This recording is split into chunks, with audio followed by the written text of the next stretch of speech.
Disclaimer, ये video केवल मनोरंजन और कहानी कहने के उद्देश्य से बनाया गया है। इसमें दिखाए गए सभी पात्र और घटनाएं पूरी तरह काल्पनिक हैं। ये कंटेंट किसी भी प्रकार की वास्तविक घटना या व्यक्ति से संबंधित नहीं है। इस कहानी में कुछ दृश्य, संवाद या भावनात्मक तत्व वयस्क दर्शकों 18+ के लिए उपयुक्त हो सकते हैं। इस वीडियो में किसी भी प्रकार की अश्लीलता, वास्तविक हिंसा या आपत्तिजनक सामग्री को बढ़ावा देने का उद्देश्य नहीं है। अगर आप 18 वर्ष से कम हैं, तो कृपया ये वीडियो न देखें। वीडियो देखने से पहले दर्शक अपनी जिम्मेदारी स्वयं लें। कुछ देर बाद आरव मल्होत्रा ने डिनर तैयार किया और ऊपर चला गया। उसने दरवाजा खोला तो देखा तन्वी बिस्तर पर बैठी हुई थी। उसके हाथों में वही लाल गुलाबों का गुलदस्ता था जो उसने उसके लिए खरीदा था। वो एक एक फूल गिन रही थी। उसके गाल हल्के गुलाबी थे, होंठ हल्के हल्के खुलबंद हो रहे थे। वो बेहद खूबसूरत लग रही थी। इतने सारे फूल मुझे जिंदगी में पहली बार मिले हैं, तन्वी ने उत्साह से कहा। आरव, मुझे सच में बहुत हैरानी हो रही है। आरव ने उसकी संतुष्ट मुस्कान देखी, बाजू मोड़कर खड़ा हुआ और हल्के मजाक में बोला, तुम्हें खुश करना इतना आसान क्यों है? बस कुछ फूलों से ही इतनी खुश हो जाती हो। मैं तुम्हें बहुत कुछ देना चाहता हूँ, लेकिन तुम कभी बताती ही नहीं कि तुम्हें क्या चाहिए। दूसरी औरतों की तरह हीरे जवाहरात क्यों नहीं मांगती, या शोहरत, कामयाबी? तन्वी हल्के से हंसी। उसने सिर उठाकर आरव को देखा और बोली, मेरे पास आप पूरे के पूरे हैं। क्या ये लालच कम है? मेरे पास आपकी शादी है, आपकी पत्नी होने का हक है, आपकी आधी संपत्ति है और आपकी पूरी जिंदगी मेरे साथ है।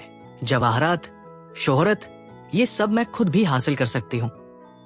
आपसे ज्यादा अहम और क्या हो सकता है? आरव का दिल जैसे रोशन हो गया। वो झुका और तन्वी के होंठों को चूम लिया। तुम्हारे होंठ बहुत मीठे हैं। खुद को रोक ही नहीं पाया। तन्वी ने उसके कंधे पकड़कर खुद को उसके और करीब खींच लिया। उसके जज्बाती चुंबन का जवाब देने लगी। होंठों और सांसों के उस उलझते एहसास में दोनों खुद को बिस्तर पर पा चुके थे। तन्वी आरव के शरीर के नीचे सिमटी हुई। उसका ऊपरी पहनावा कब फिसलकर जमीन पर जा गिरा। ये सब 1 मिनट से भी कम में हो गया। तन्वी खुद को रोक नहीं पाई। वो आरव की हर हरकत को महसूस कर रही थी। उसने हाथ बढ़ाकर उसकी शर्ट के बटन खोलने शुरू किए। जब उसकी आंखों के सामने आरव की कांसे जैसी दमकती त्वचा सामने आई, तो उसके गाल और भी गहरे लाल हो गए। वो शर्माकर एक तरफ देखने लगी। आरव हल्के से हंसा। उसने तन्वी की गर्दन थामी और उसका चेहरा वापस अपनी ओर मोड़ा। नरमी से पूछा, क्या तुम चाहती हो? और आप? तन्वी ने चतुराई से सवाल लौटा दिया। तुम जानती हो मैं किस जवाब का इंतजार कर रहा हूं। तन्वी, अगर तुम कह दो तो मैं। वो उसके कान के पास झुका और धीमे गहरे स्वर में फुसफुसाया, तुम्हें पूरी रात बिस्तर से उठने नहीं दूंगा। तन्वी उसका मतलब समझती थी। उसने घबराते हुए जवाब दिया, मैं अभी अपने दिल को 100% समझ नहीं पाई हूं, लेकिन इतना जानती हूं कि मैं पूरी जिंदगी आपके साथ रहना चाहती हूं। आरव, दोनों का रिश्ता लगातार गहराता जा रहा था। रूहों का पूरी तरह एक हो जाना बस वक्त की बात थी। इस बार आरव उसे जाने नहीं देना चाहता था। वो चाहता था कि तन्वी उस गहराई को महसूस करे, वो सुकून, वो अपनापन जिसकी वो हकदार थी। कभी कभी किसी अपने को संतुष्ट करने के और भी तरीके होते हैं। करीबी लम्हों के बाद दोनों एक दूसरे की बाहों में लिपटे लेटे थे। तन्वी आरव के सीने से सटकर थोड़े असंतोष भरे स्वर में बोली, मैंने आपको वो चीज खरीदते देखा था। मुझे लगा कि कौन सी चीज? आरव ने सिर हाथ पर टिकाया हुआ था। दूसरे हाथ से वो उसकी पीठ सहला रहा था। तन्वी ने तकिए के नीचे हाथ डाला और वो छोटा सा पैकेट निकाल लिया। उसे आरव की ओर बढ़ाते हुए बोली, ये, मुझे लगा आप पूरी तरह तैयार हैं। मैंने तो खास तौर पर नहा भी लिया था। कितना अजीब लग रहा है। आरव ने पैकेट देखा, भौहें सिकुड़ गई। मैं इतना छोटा नहीं हूं। वो लूचे, इस पर बात मत कीजिए, तन्वी ने झुंझलाकर कहा। शर्माने की जरूरत नहीं। आरव हंसा। उसकी मुस्कान बेहद आकर्षक थी। तुम्हारी ये प्रतिक्रिया मुझे पूरी तरह खींच लेती है। बस अब और नहीं। तन्वी ने कंबल में खुद को छुपा लिया। आरव ने तुरंत अपनी प्यारी पत्नी को थाम लिया। नरमी से उसे शांत करते हुए बोला, ठीक है, अब काम की बात करते हैं। तुमने सीक्रेट मैगजीन का फोटोशूट स्वीकार कर लिया है ना? क्यों? तन्वी ने सिर बाहर निकाला। क्या आपको डर है कि मैं माया से हार जाऊंगी अगर शूट के लिए तुम्हें विदेश जाना पड़े? आरव ने रहस्यमयी अंदाज में कहा। तो जैसे ही शेड्यूल फाइनल हो मुझे तुरंत बताना। आप क्या करने वाले हैं? तन्वी ने उत्सुकता से पूछा। ये सही मौका था। वो पहले ही कह चुका था कि वो उसकी टांगों का बीमा करवाएगा और अमेरिका इसके लिए सबसे बेहतर जगह थी। हमारी पहले ही सहमति हो चुकी है। आरव बोला, इस घर से बाहर तुम कई लोगों की बॉस हो और मैं एक छोटी कंपनी का मॉडल। हम एक दूसरे के निजी मामलों में दखल नहीं देंगे। श्रीमती मल्होत्रा, आरव ने हल्की मुस्कान के साथ कहा, क्या मैंने कभी आपके काम में दखल दिया है? भले ही तियानी एंटरटेनमेंट द्वारा तन्वी के साथ हुआ व्यवहार उसका दिल तोड़ देता था, लेकिन उसने कभी लापरवाही में कदम नहीं उठाया क्योंकि वह जानता था तन्वी को ये पसंद नहीं। अगर ऐसा न होता तो रोहन मेहता जैसे आदमी को वो पलक झपकते ही मिटा सकता था। तन्वी समझती थी आरव उसका पूरा सम्मान करता है। यही वजह थी कि वो उसके साथ बिताए हर दिन को संजोती थी। रोहन मेहता मेरी लोकप्रियता का इस्तेमाल करके माया की हैसियत बढ़ाना चाहता है, तन्वी ने कहा। इसीलिए उसने हमें एक साथ रखा है। साथ ही वो चाहता है कि मैं माया के खिलाफ कुछ न कर सकूं, क्योंकि उसका असर मुझ पर भी पड़ेगा। लेकिन आरव ने उसकी बात पूरी की। तुम्हारी काबिलियत के सामने अगर तुम दोनों एक ही मैगजीन कवर पर भी आ जाओ तो भी तुम उसे सिर्फ एक सहायक बना दोगी। आपको मुझ पर इतना भरोसा है? तन्वी ने पूछा। मुझे तुम पर पूरा भरोसा है। तन्वी संतुष्ट हो गई। वो आरव के गर्म आलिंगन में सिमट गई और धीरे धीरे सो गई। उसी दौरान आरव ने लूचे को फोन किया। सीक्रेट मैगजीन का शेड्यूल पता करो। मुझे जानना है तन्वी कब विदेश जाएगी। उसी समय मेरा शेड्यूल भी खाली कर दो और अमेरिका की सबसे अच्छी इंश्योरेंस कंपनी से अपॉइंटमेंट भी फिक्स करवा दो। अगली सुबह तन्वी लिन वेई और पूजा के साथ तियानी एंटरटेनमेंट पहुंची। उसी समय माया भी अपनी असिस्टेंट के साथ मुख्य प्रवेश द्वार से अंदर आई। उसका दबदबा हमेशा की तरह साफ दिख रहा था। स्टाफ ने माया को पूरे सम्मान के साथ अभिवादन किया, लेकिन तन्वी के प्रति उनका रवैया बेहद ठंडा था। कुछ ने तो जानबूझकर उसे नजरअंदाज कर दिया। माया ने तन्वी को देखा, फिर उसके पीछे खड़ी लिन वेई की ओर देखा। तन्वी, जो लोग अपने पुराने मालिक से गद्दारी करते हैं उनसे दूरी बनाकर रखना ही बेहतर होता है। तन्वी ने मुस्कुराते हुए जवाब दिया, मैंने तो उस औरत से भी निपट लिया जो किसी और के मंगेतर को चुरा लेती है, तो फिर ऐसे मैनेजर से डरने की क्या जरूरत जो अपने मालिक से गद्दारी कर चुका हो। मानती हूं, माया ने कहा, अभी तुम्हारी लोकप्रियता ठीक ठाक है, लेकिन चाहे तुम कितनी भी मशहूर हो जाओ, तुम मेरे लिए बस एक पृष्ठभूमि ही रहोगी। रोहन मेहता ने तुम्हें बताया नहीं? सीक्रेट का पूरा शूट मुझे टॉप 10 मॉडल अवार्ड्स के लिए सपोर्ट दिलाने के लिए है, तो फिर मैं अभी से तुम्हें शुभकामनाएं देती हूँ। तन्वी ने शांति से कहा। इसके बाद उसने आसपास मौजूद स्टाफ की ओर देखा और साफ आवाज में बोली, कल मेरे वकील ने रोहन मेहता के साथ मेरे कॉन्ट्रैक्ट को साफ कर दिया है। तियानी एंटरटेनमेंट ने मुझे वो सम्मान देने पर सहमति जताई है जिसकी मैं हकदार हूँ। माया और मैं दोनों तियानी की मॉडल हैं, इसलिए जब भी आप मुझे देखें आपको वही व्यवहार करना चाहिए जो करना जरूरी है। आज के बाद अगर आप मेरा सम्मान करेंगे तो मैं भी आपका सम्मान करूंगी। उसके शब्द न तो कमजोर थे, न ही घमंडी, बल्कि आत्मविश्वास से भरे हुए थे। जो लोग पहले तन्वी को नजरअंदाज करते थे अब समझ चुके थे ये औरत आसान नहीं है। उन्होंने तुरंत उसे आदर से अभिवादन किया। इस बार उनकी आवाज माया के लिए की गई आवाज से भी ज्यादा ऊंची थी। संतुष्ट होकर तन्वी आगे बढ़ी, सीधे माया की ओर। माया की पृष्ठभूमि बनना वो सपना देख रही है। सुबह 9 बजे तियानी एंटरटेनमेंट का मीटिंग रूम। सुबह के ठीक 9 बजे रोहन मेहता ने अमेरिका में होने वाले सीक्रेट मैगजीन शूट के लिए एक छोटा सा शेड्यूल ब्रीफिंग रखा था। ये शूट माया और तन्वी दोनों के लिए था। मीटिंग टेबल के सिरहाने रोहन मेहता बैठे थे, उनके दाई और माया और बाई और तन्वी। इस मीटिंग और पिछली मीटिंग्स में बस एक ही फर्क था, पहचान का फर्क। माया, जो कभी एक तीसरा रिश्ता थी, अब खुद को आगे बढ़ा चुकी थी, और असली पार्टनर तन्वी को एक कोने में धकेल दिया गया था। इतना ही नहीं, माया इतनी बेझिझक थी कि वो मीटिंग के दौरान भी रोहन मेहता से प्यार भरी नजरों का आदान प्रदान कर रही थी।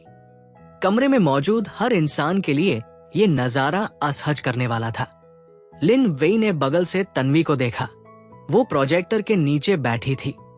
उसके चेहरे के भाव पढ़ पाना आसान नहीं था, लेकिन इस पल लिन वेई साफ महसूस कर पा रही थी।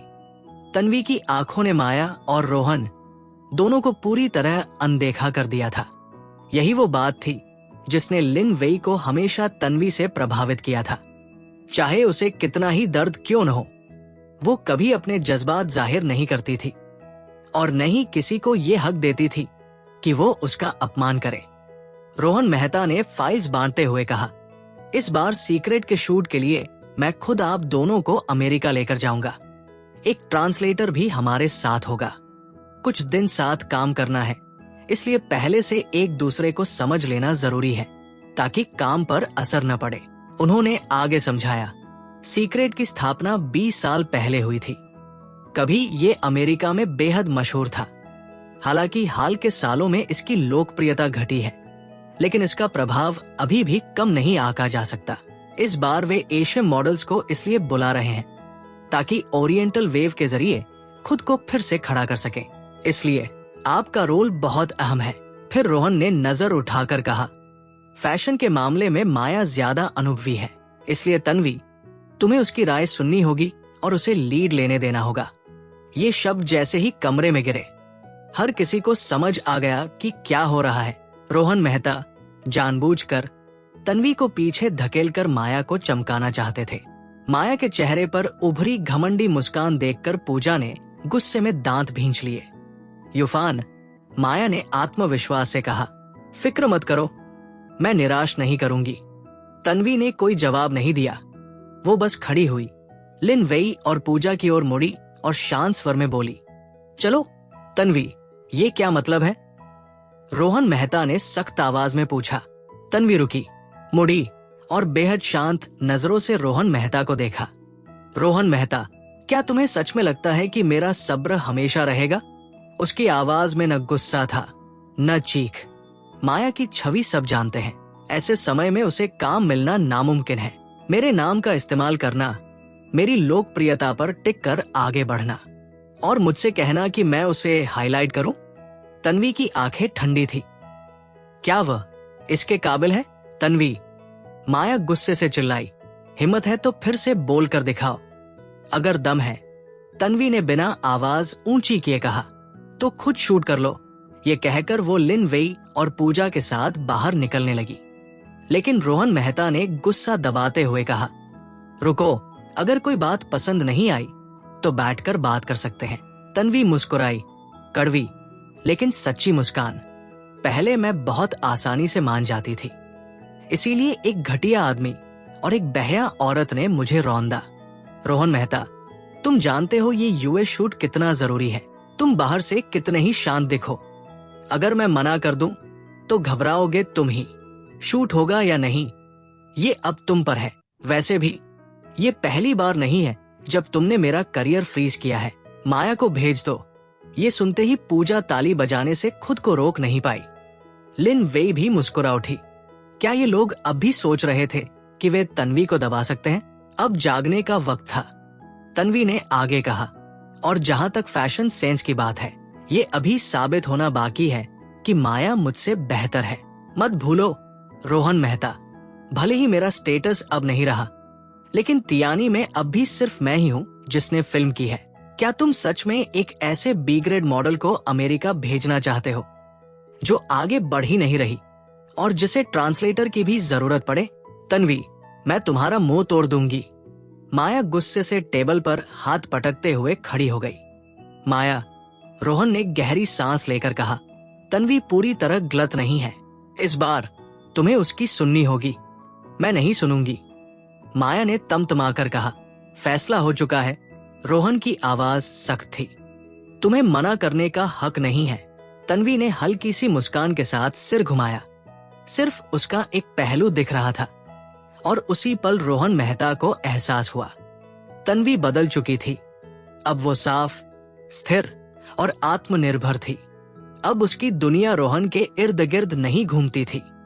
पहली बार रोहन मेहता के दिल में एक अजीब सी बेचैनी उठी।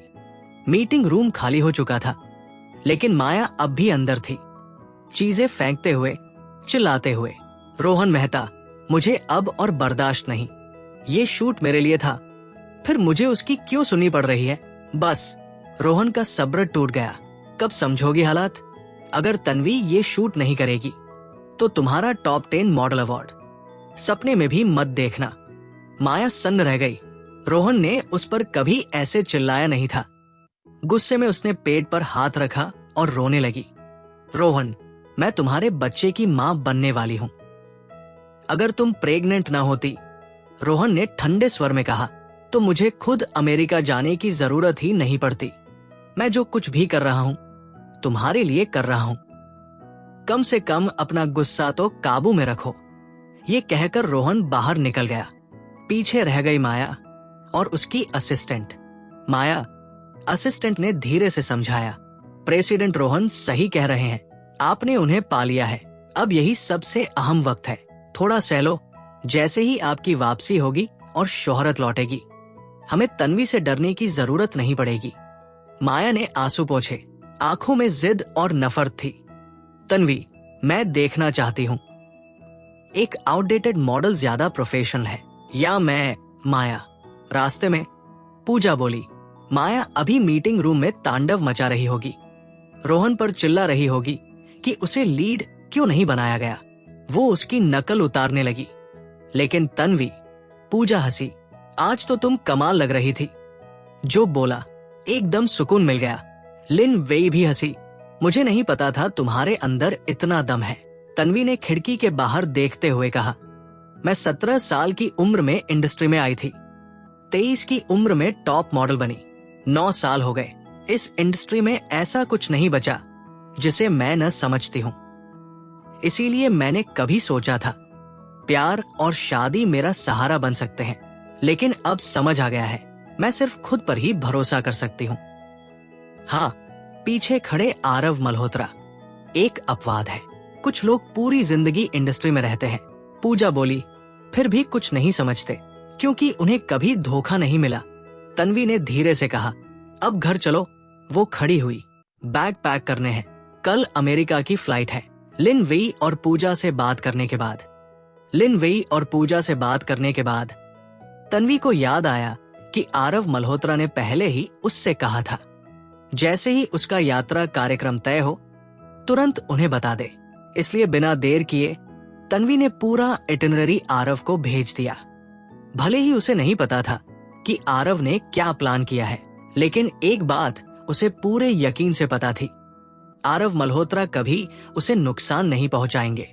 जैसे ही आरव ने तन्वी का इटिनरी देखा, उन्होंने तुरंत लूचे को निर्देश दिया कि तन्वी की फ्लाइट का नंबर पता करे। फिर वे हाई रुई के बड़े से फ्लोर टू सीलिंग शीशे के पास गए और तन्वी को कॉल किया। तन्वी, हूँ। तन्वी ने हल्की आवाज में जवाब दिया और अनजाने में सिर झुका लिया। लिन वेई अभी कार में ही थी और तन्वी उसे पूरी तरह भरोसेमंद नहीं मानती थी, इसलिए उसे सावधान रहना पड़ रहा था। लेकिन जैसे ही उसने आरव को उसे तन्वी कहकर बुलाते सुना, उसके दिल में एक गर्म सी लहर दौड़ गई। मैंने लूचे से कहकर तुम्हारी इकोनॉमी क्लास टिकट्स को फर्स्ट क्लास में अपग्रेड करवा दिया है। आरव ने गंभीर स्वर में पूछा, क्या इससे तुम्हें कोई परेशानी तो नहीं होगी? वे इसलिए पूछ रहे थे क्योंकि उन्हें डर था कहीं इससे तन्वी की कोई योजना प्रभावित न हो जाए। बिल्कुल नहीं। तन्वी तुरंत समझ गई कि आरव ने ऐसा क्यों पूछा था। उनकी इस बारीकी और परवाह से उसका दिल भर आया। असल में अगले दिन प्लेन में उसे उसी रो में बैठना था जहां माया और रोहन मेहता बैठने वाले थे, और वो पहले से ही अंदाजा लगा सकती थी कि माया चुपचाप तो बैठने वाली नहीं है। अब आरव की इस व्यवस्था के बाद वो सुकून से सफर कर सकेगी। लेकिन क्या सिर्फ उसी का टिकट अपग्रेड हुआ था? लिन वेई और पूजा का क्या? अगर ऐसा है, आरव बोले, तो घर पहुंचकर इस बारे में आराम से बात करेंगे। रुकिए, तन्वी ने जल्दी से कहा।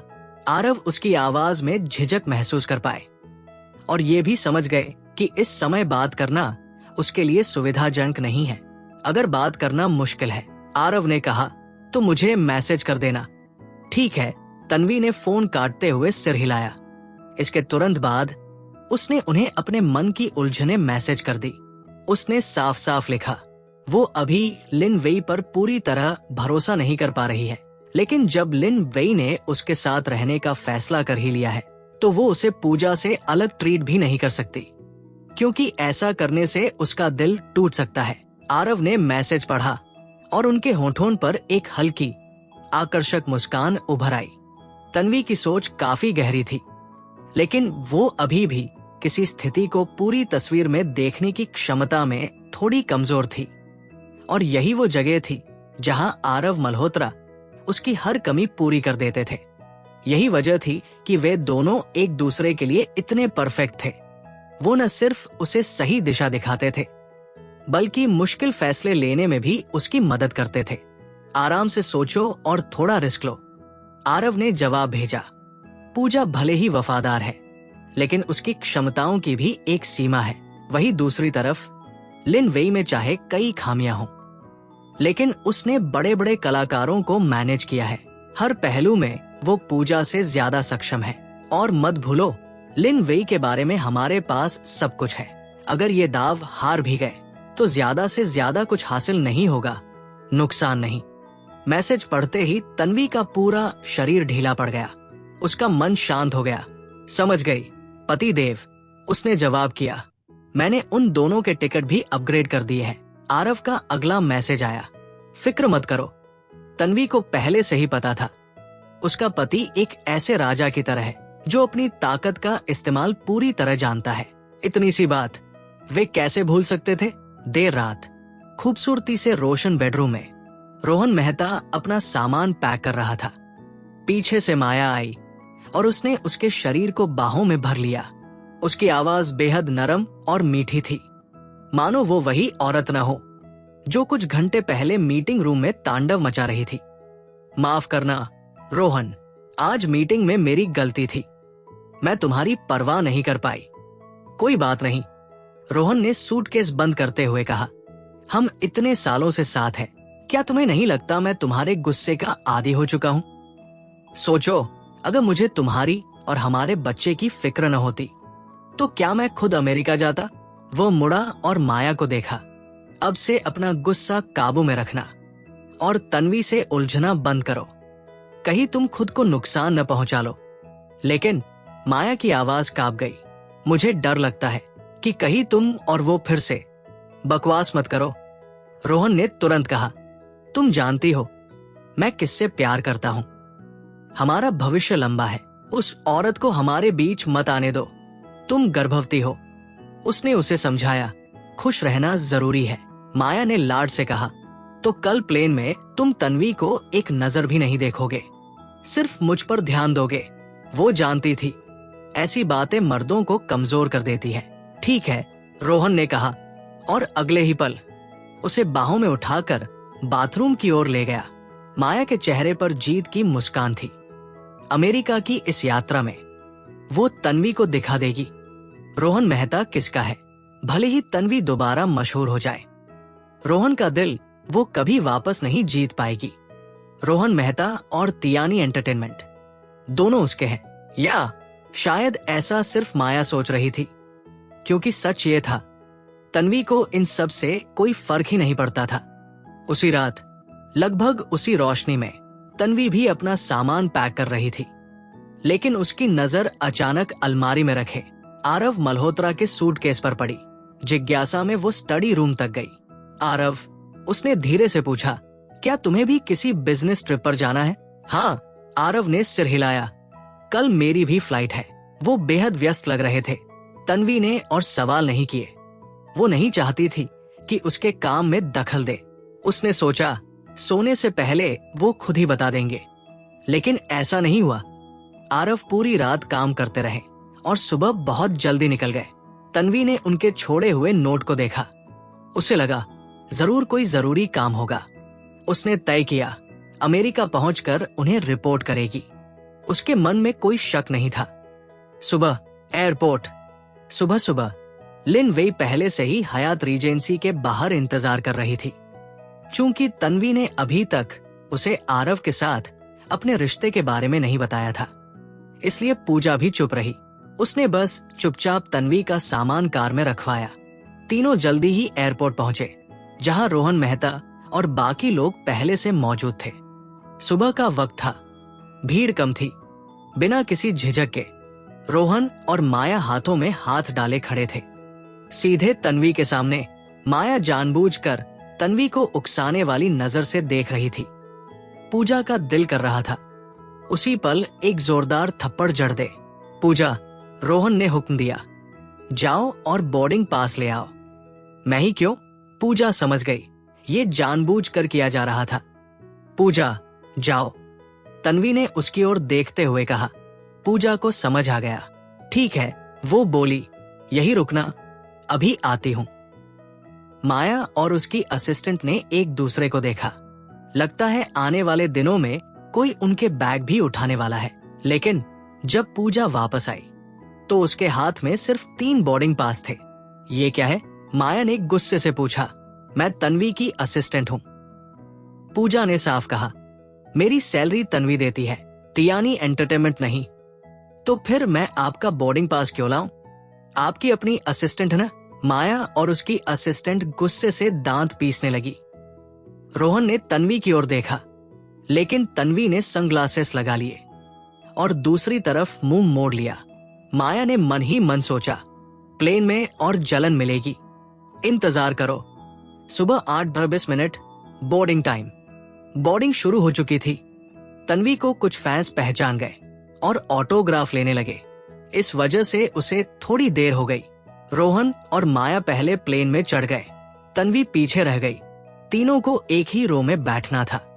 माया रोहन से चिपक कर बैठी थी, तन्वी का रिएक्शन देखने के इंतजार में। लेकिन उसने देखा तन्वी उनके पास से सीधी आगे निकल गई। माया ने बनावटी मुस्कान के साथ कहा, तन्वी, तुम्हारी सीट तो यहाँ है। तन्वी ने उन दोनों पर बस एक नजर डाली, फिर बेहद शांति से पलटी और इतना सा कहा, मैं फर्स्ट क्लास में हूं। तन्वी के बिल्कुल पीछे चल रही पूजा अचानक हंस पड़ी। उसने अपने हाथ में पकड़ा बोर्डिंग पास लहराते हुए कहा, सॉरी, हम भी फर्स्ट क्लास में हैं। आप लोग इकोनॉमी का मजा लीजिए। लिन वेई को प्लेन में चढ़ने के बाद ही एहसास हुआ कि उसका भी टिकट अपग्रेड हो चुका है। जब उसने माया के चेहरे पर फैली उलझन देखी तो उसके दिल को अजीब सी संतुष्टि मिली। एक आर्टिस्ट मैनेजर होने के नाते ये पहली बार था जब उसे एजेंसी की सीईओ से बेहतर ट्रीटमेंट मिल रहा था। माया ने तीनों को फर्स्ट क्लास के केबिन में जाते देखा, फिर शक भरी नजरों से रोहन मेहता की ओर मुड़ी। ये सब क्या है? उसने चिड़चिड़ाकर पूछा। कहा गया था कि फर्स्ट क्लास तो फुल है। क्या तन्वी की टिकट एजेंसी ने बुक करवाई थी? मुझे भी नहीं पता ये क्या हो रहा है, रोहन ने झुंझलाकर जवाब दिया। मुझे बहुत गुस्सा आ रहा है। माया अंदर ही अंदर उबल रही थी। उसने प्लान किया था कि तन्वी इकोनॉमी में बैठकर उसे और रोहन को प्यार जताते देखेगी, लेकिन हुआ उल्टा। तन्वी खुद फर्स्ट क्लास चली गई।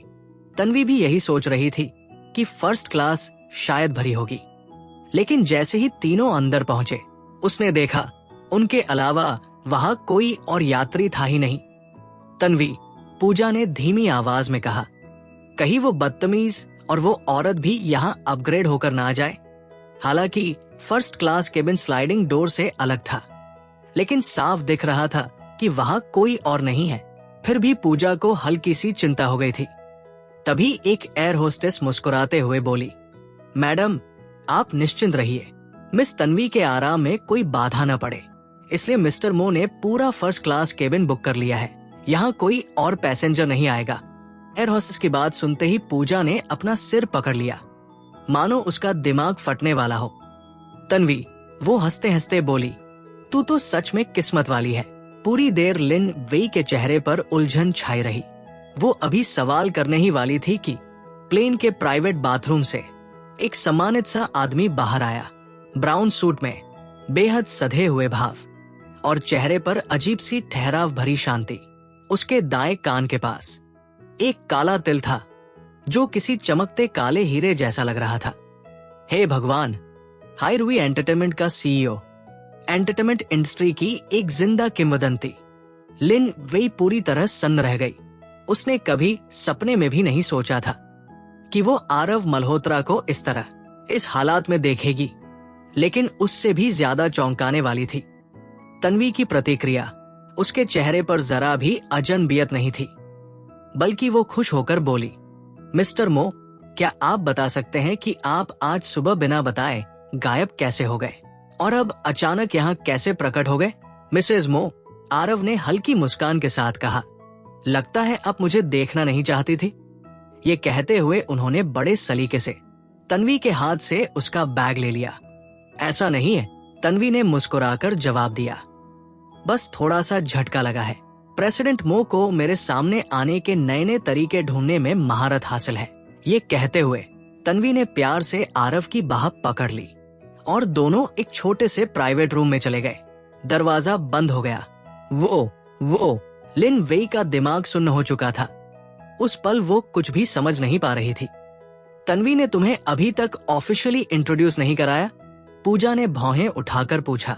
हाईरुई एंटरटेनमेंट के सीईओ, पूरी इंडस्ट्री के सबसे बड़े बॉस, तन्वी के पति है, जब मुझे पहली बार पता चला था। पूजा बोली, तो मेरा रिएक्शन तुमसे भी ज्यादा खराब था। उन्होंने शादी कब की? लिन वेई ने अविश्वास से पूछा। जिस दिन तन्वी की शादी रोहन मेहता से होने वाली थी, पूजा ने शांत स्वर में कहा। उसी दिन रोहन और माया पीठ पीछे धोखा दे रहे थे। तन्वी को गहरा झटका लगा तो उसने खुद को शादी में सौंप दिया। अब साफ है, उसने सही इंसान से शादी की, लेकिन ये शादी अचानक हुई, किसी को कुछ पता नहीं है, यहां तक कहकर पूजा ने जानबूझकर बात मोड़ दी। तन्वी ने तुम्हें ये बात बिना झिझक बताई, इसका मतलब है वो तुम्हारी काबिलियत को मानती है। देखो, पूजा ने गंभीर होकर कहा, आरव से शादी करने के बावजूद तन्वी ने कभी उन पर निर्भर रहना नहीं चुना। वो हमेशा अपनी काबिलियत पर खड़ी रही है। लिन वेई, पूजा की आवाज सख्त हो गई। तन्वी एक हीरा है, देर सवेर वो मॉडलिंग की दुनिया की चोटी पर खड़ी होगी, इसलिए तुम्हें पता होना चाहिए क्या करना है और क्या नहीं। लिन वेई ने गहरी सांस ली। वो पूरी तरह हार मान चुकी थी। तन्वी ने उसे अपना सबसे मीठा राज सौंपकर एक तरफ भरोसे की मिठाई दी थी और दूसरी तरफ पहले ही चेतावनी का थप्पड़ भी। भले ही तन्वी आरव पर निर्भर न हो, लेकिन आरव फिर भी उसका पति है और कोई भी पति अपनी पत्नी को सताया जाता हुआ चुपचाप नहीं देख सकता। इसलिए तन्वी से गद्दारी का सवाल ही नहीं उठता था। लिन वेई के मन में एक ख्याल कौंधा। पूजा समझ गई, इस वक्त तुम यही सोच रही हो ना? पूजा ने आंखें घुमाई कि बाहर बैठे वो बदतमीज और वो औरत कितने बेवकूफ है। माया हर बार जो तुम मेरे बराबर नहीं हो वाला एक्सप्रेशन देती है ना, मेरा मन करता है उसे जोर से कहूं, बेवकूफ मत बनो। लिन वेई ने जोर से सिर हिलाया। यही वो भी महसूस कर रही थी, पूरी शिद्दत से। कुछ सालों तक अंधी रहने के अलावा तन्वी की EQ और IQ इंडस्ट्री में टॉप लेवल की थी और घर पर उसके पास एक राजा था, रोहन मेहता और माया जैसे लोग उसके सामने कहाँ टिकते। तन्वी के पास और कितने सरप्राइज छिपे थे जो अभी सामने आने बाकी थे। बस ऐसे ही उसने आरव मल्होत्रा से शादी कर ली। अगर लिन वेई उसकी जगह होती, दर्जनों झटके खाने के बाद वो भी यही करती। आरव की मौजूदगी में लिन वेई और पूजा खुद को पहले से कहीं ज्यादा छोटा महसूस कर रही थी। लिन वेई तो एक कोना ढूंढकर बैठ गई। जो कुछ उसने देखा था उसे पचाने के लिए प्राइवेट रूम के अंदर तन्वी आरव के ऊपर लेटी हुई थी। उसने कभी नहीं सोचा था कि आरव खुद को ऐसे सीधे उसकी झोली में पहुंचा देंगे। सरप्राइज हुई? आरव ने उसकी पीठ सहलाते हुए पूछा। हाँ, तन्वी सोच में डूबी हुई थी। उसे पता था आरव कितने व्यस्त रहते हैं, फिर भी उसके दिल में गहरी गर्माहट थी। तुम्हें ऐसा करने की जरूरत नहीं थी, उसने धीरे से कहा। मैं खुद को संभाल सकती हूं। हम नए शादीशुदा हैं, आरव ने हल्की मुस्कान के साथ कहा। हमें अलग नहीं रहना चाहिए और मुझे तुम्हें सरप्राइज देना पसंद है। वैसे, उसकी आवाज गहरी हो गई। अभी तुमने मुझे जिस तरह बुलाया वो मुझे और ज्यादा पसंद आया। फिर से कहोगी? आरव ने उंगली से उसके जबड़े को ऊपर उठाया। आरव, तन्वी ने दोहराया, और उसी पल आरव के होंठ उसके होंठों पर उतर आए। मुझे तुम्हें चूमना भी बहुत पसंद है। प्लेन में सांसें जल्दी उलझ जाती है, इसलिए कुछ ही देर बाद आरव ने उसे अपनी बाहों में समेट लिया। सो जाओ, उन्होंने उसके बालों को सहलाया। अमेरिका पहुंचते ही तुम बहुत व्यस्त हो जाओगी। और तुम? तन्वी ने उसकी ओर देखकर पूछा। क्या सिर्फ मुझे साथ देने जा रहे हो? काश ऐसा होता, आरव मुस्कुराए। अमेरिका में हाई रुई की कई सब्सिडियरीज हैं, हर एक का इंस्पेक्शन भी करो तो 1 हफ्ता लग जाएगा। असल वजह तन्वी के पैरों का इंश्योरेंस करवाना था। मेरी वहां प्रॉपर्टी है, आरव बोले। अगर तुम कोई बहाना बना सको और मेरे साथ रहने आ जाओ तो मजा आ जाएगा। तियानी में हालात थोड़े मुश्किल हैं, तन्वी ने गंभीर होकर कहा। रोहन मेहता की बड़ी बहन हन रुओशुए काफी चालाक है। भले ही पहले हमारे रिश्ते ठीक थे, उसने आगे कहा, लेकिन आखिर वो उसकी बहन है। अगर रोहन कहेगा तो वो मुझे माया के लिए सीडी बना देगी। लेकिन आरव ने उसकी आंखों में देखते हुए कहा, तुम जरा भी डरी हुई नहीं लगती। आरव को अपनी छोटी सी पत्नी पर पूरा भरोसा था, क्योंकि अब मैं वो तन्वी नहीं रही जिसे लोग आसानी से दबा लिया करते थे। और ऊपर से अब मेरे पास तुम हो, तन्वी ने शांति से जवाब दिया। उसकी आवाज में एक ठहरा हुआ आत्मविश्वास था जो पहले कभी नहीं दिखा था। अगर हम इस वक्त जहाज में न होते, आरव मल्होत्रा ने अपनी इच्छा को मुश्किल से काबू में रखते हुए कहा, तो मैं तुम्हें तब तक चूमता जब तक तुम्हारी सांसें थम न जाती। उसने खुद को रोकते हुए बस तन्वी को कसकर अपने सीने से लगा लिया। उसके शरीर से उठती वह परिचित सी खुशबू आरव के संयम की आखिरी परीक्षा ले रही थी। उसी समय माया का असिस्टेंट ये पता लगाने की कोशिश कर रहा था कि तन्वी फर्स्ट क्लास में क्या कर रही है, लेकिन एयर होस्टेस ने उसे बाहर ही रोक लिया। वो अंदर झांक तक नहीं पाया। 12 घंटे की लंबी उड़ान के बाद विमान सुबह 9 बजे स्थानीय समय पर उतरा। अराइवल गेट पर रोहन मेहता की बड़ी बहन हन रुओशुए पहले से मौजूद थी। जैसे ही उसने उन्हें देखा, वो खुशी खुशी आगे बढ़ी और सबको गले लगाया, यहाँ तक कि तन्वी को भी।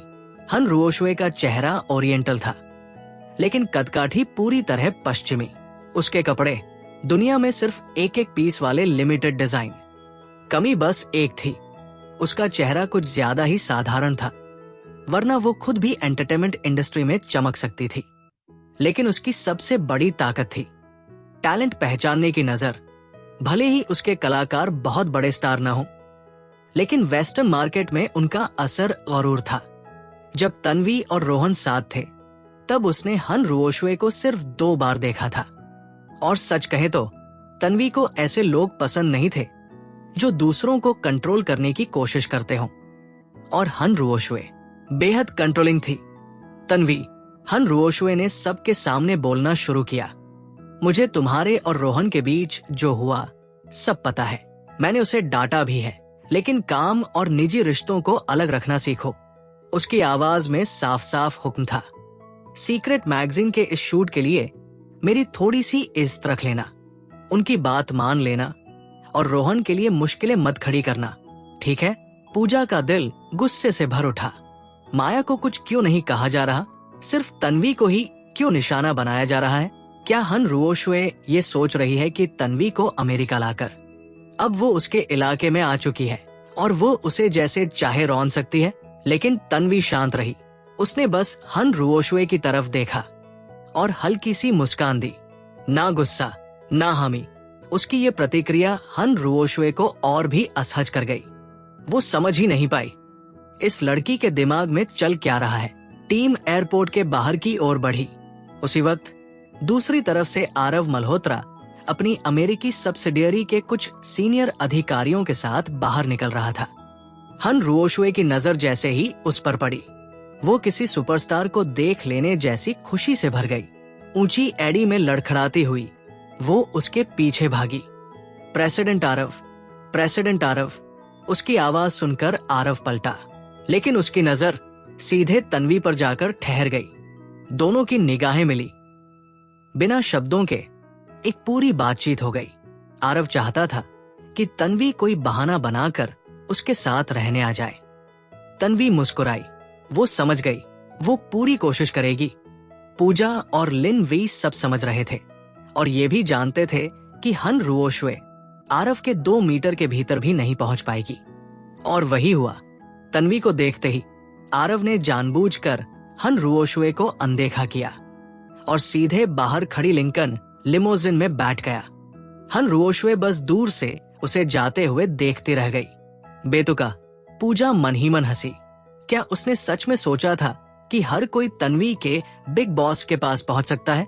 हालांकि उसे नजदीक जाने का मौका नहीं मिला, फिर भी हन रुओशुए बेहद उत्साहित थी। यकीन नहीं होता आज मैं आरव मल्होत्रा से टकरा गई। वो कितना हैंडसम है। लिन वेई के अंदर कुछ और ही चल रहा था। तुम्हें ये भी नहीं पता जिस लड़की को तुम अभी दबाने की कोशिश कर रही थी वो उसकी पत्नी है। तन्वी ने शांति से सनग्लास लगाया, मानो कुछ हुआ ही न हो। हन रुओशुए फिर से एक टॉप मैनेजर के अंदाज में बोली, तन्वी अभी अभी अमेरिका पहुंची हो, आराम कर लो। ड्राइवर तुम्हें होटल छोड़ देगा। रोहन, माया और मैं फैमिली डिनर पर जा रहे हैं। फैमिली डिनर मतलब? हन रुओशुए ने माया को अपनी होने वाली भाभी मान लिया था। विदेश में बिना सपोर्ट और मीडिया कनेक्शन के तन्वी को कमजोर समझना आसान था। हन रुओशुए यही चाहती थी, लेकिन वो एक बात भूल गई थी। 3 साल पहले तन्वी कई बड़े अमेरिकी विज्ञापनों में दिख चुकी थी। वो अकेली नहीं थी। मैं काफी समय से अमेरिका नहीं आई, तन्वी ने शांति से कहा। कुछ पुराने दोस्तों से मिलूंगी, शायद उन्हीं के यहां रुकूं। होटल रूम कैंसिल कर दीजिए। हन रुओशुए ने सिर हिलाया। ठीक है, लेकिन शूट के लिए बुलाएं तो टाइम पर पहुंचना। पूरी बातचीत में माया चुप रही। वो अंदर ही अंदर खुश थी। तन्वी को दबाया जा रहा था। अब अमेरिका में क्या तन्वी सच में वापसी कर पाएगी? माया को पूरा भरोसा था ये उसका मौका है, लेकिन क्या वाकई इतना आसान होगा? हन रुओशुए रोहन और माया के साथ चली गई। उनके जाते ही तन्वी ने फोन उठाया। टिंग, क्या तुम ज्यादा दूर निकल गए हो? तुम्हें क्या लगता है? आरव पहले से जानता था तन्वी रास्ता निकाल ही लेगी। 1 मिनट से भी कम समय में लिंकन लिमोजिन उसके सामने आकर रुकी। ड्राइवर ने सम्मान से दरवाजा खोला। पूजा और लिन वेई के साथ तन्वी गाड़ी में बैठी। दोनों की ये पहली बार थी आरव मल्होत्रा के इतना करीब, लेकिन दोनों में से किसी की भी सीधे उसकी तरफ देखने की हिम्मत नहीं थी, क्योंकि सिर्फ तन्वी के सामने ही आरव की बर्फ जैसी सख्ती पिघलती थी। सीक्रेट मैगजीन के शूट को लेकर परेशान हो? आरव ने रेड वाइन का ग्लास देते हुए पूछा और उसके बालों में उंगलियां फेर दी। तीनों एक ही तरफ है, तन्वी ने धीरे से कहा। मुझे रिप्लेस कर देना या यूं ही बुलाकर बेइज्जत करना, कुछ भी हो सकता है। मैं खुद को मानसिक रूप से तैयार कर रही हूं। हन रुओशुए हमारी तन्वी को दबा रही है क्योंकि उसे लगता है कि यहां उसका कोई नहीं। पूजा गुस्से से बोली। तन्वी ने उसकी तरफ देखा और गहरे अर्थ में पूछा, किसने कहा कि मैं यहां अनजान हूं? भले ही मैंने फ्रांस में डेब्यू किया था, तन्वी ने शांत स्वर में समझाया, लेकिन उस दौर में जब मैं रनवे पर चलती थी, मेरी पहचान कई यूरोपियन और अमेरिकन सुपर मॉडल से हुई थी।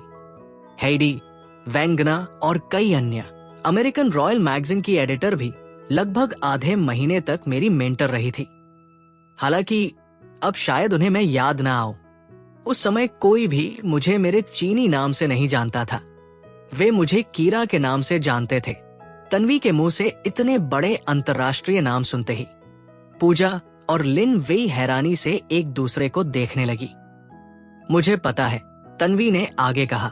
हन रुओशुए चाहती है कि जैसे ही मेरा कोई इस्तेमाल न रहे, वो मुझे हटाकर माया को आगे बढ़ा दे, खासतौर पर अब जब मैं अमेरिका में हूं। उसे लगता है कि मेरे पास जीतने का कोई मौका नहीं है। कितनी बेशर्म है, पूजा ने दांत पीसते हुए कहा। काफी देर से चुप बैठे आरव मल्होत्रा ने अचानक कहा, मैं अमेरिकन रॉयल मैगजीन की एडिटर को भी जानता हूं। क्या तुम अपनी मेंटर से मिलना चाहोगी? तन्वी ने तुरंत सिर हिलाया। आरव, मैं पहले भी कह चुकी हूं, मुझे नहीं चाहिए कि तुम मेरी मदद करो। इसे मदद मत समझो, आरव हल्की मुस्कान के साथ बोला। बस एक प्राइवेट मुलाकात समझ लो। धूप में उसके चेहरे का एक हिस्सा चमक उठा। वो मुस्कान किसी भी इंसान का दिल डगमगा सकती थी। ठीक है, तन्वी ने सिर हिलाया, लेकिन उसे जरा भी अंदाजा नहीं था कि यही प्राइवेट मुलाकात आगे चलकर उसके और माया के बीच की जंग का सबसे बड़ा मोड़ बनने वाली है। अमेरिका में आरव का अपना निजी मैनर था, इसलिए होटल में ठहरने की जरूरत ही नहीं पड़ी। शुद्ध अमेरिकन स्टाइल के कमरे, गर्मजोशी से भरे हुए, किसी भी लग्जरी होटल से ज्यादा सुकून देने वाले, क्योंकि ये जगह सीक्रेट के हेडक्वार्टर से थोड़ी दूर थी। आरव पहले ही लूचे को शूट का पूरा शेड्यूल पता करने को कह चुका था। लूचे इतनी तैयारी के साथ आया था कि उसे यहाँ तक पता था कि वे लोग किस समय डिनर करेंगे। ये देखकर तन्वी वाकई प्रभावित हुई, जबकि पूजा और लिनवेई खुद से ही तुलना करने लगी। हल्का सा शॉवर लेने के बाद तन्वी खिड़की के पास खड़ी बाहर देख रही थी। तभी आरव काले रंग के बाथरोब में उसके पीछे आकर रुका। उसके बाल अभी भी गीले थे, पानी की बूंदें धीरे धीरे टपक रही थी। तन्वी ने स्वाभाविक रूप से उसके हाथ से तौलिया लिया, पंजों के बल खड़ी होकर उसके बालों से पानी पोंछने लगी।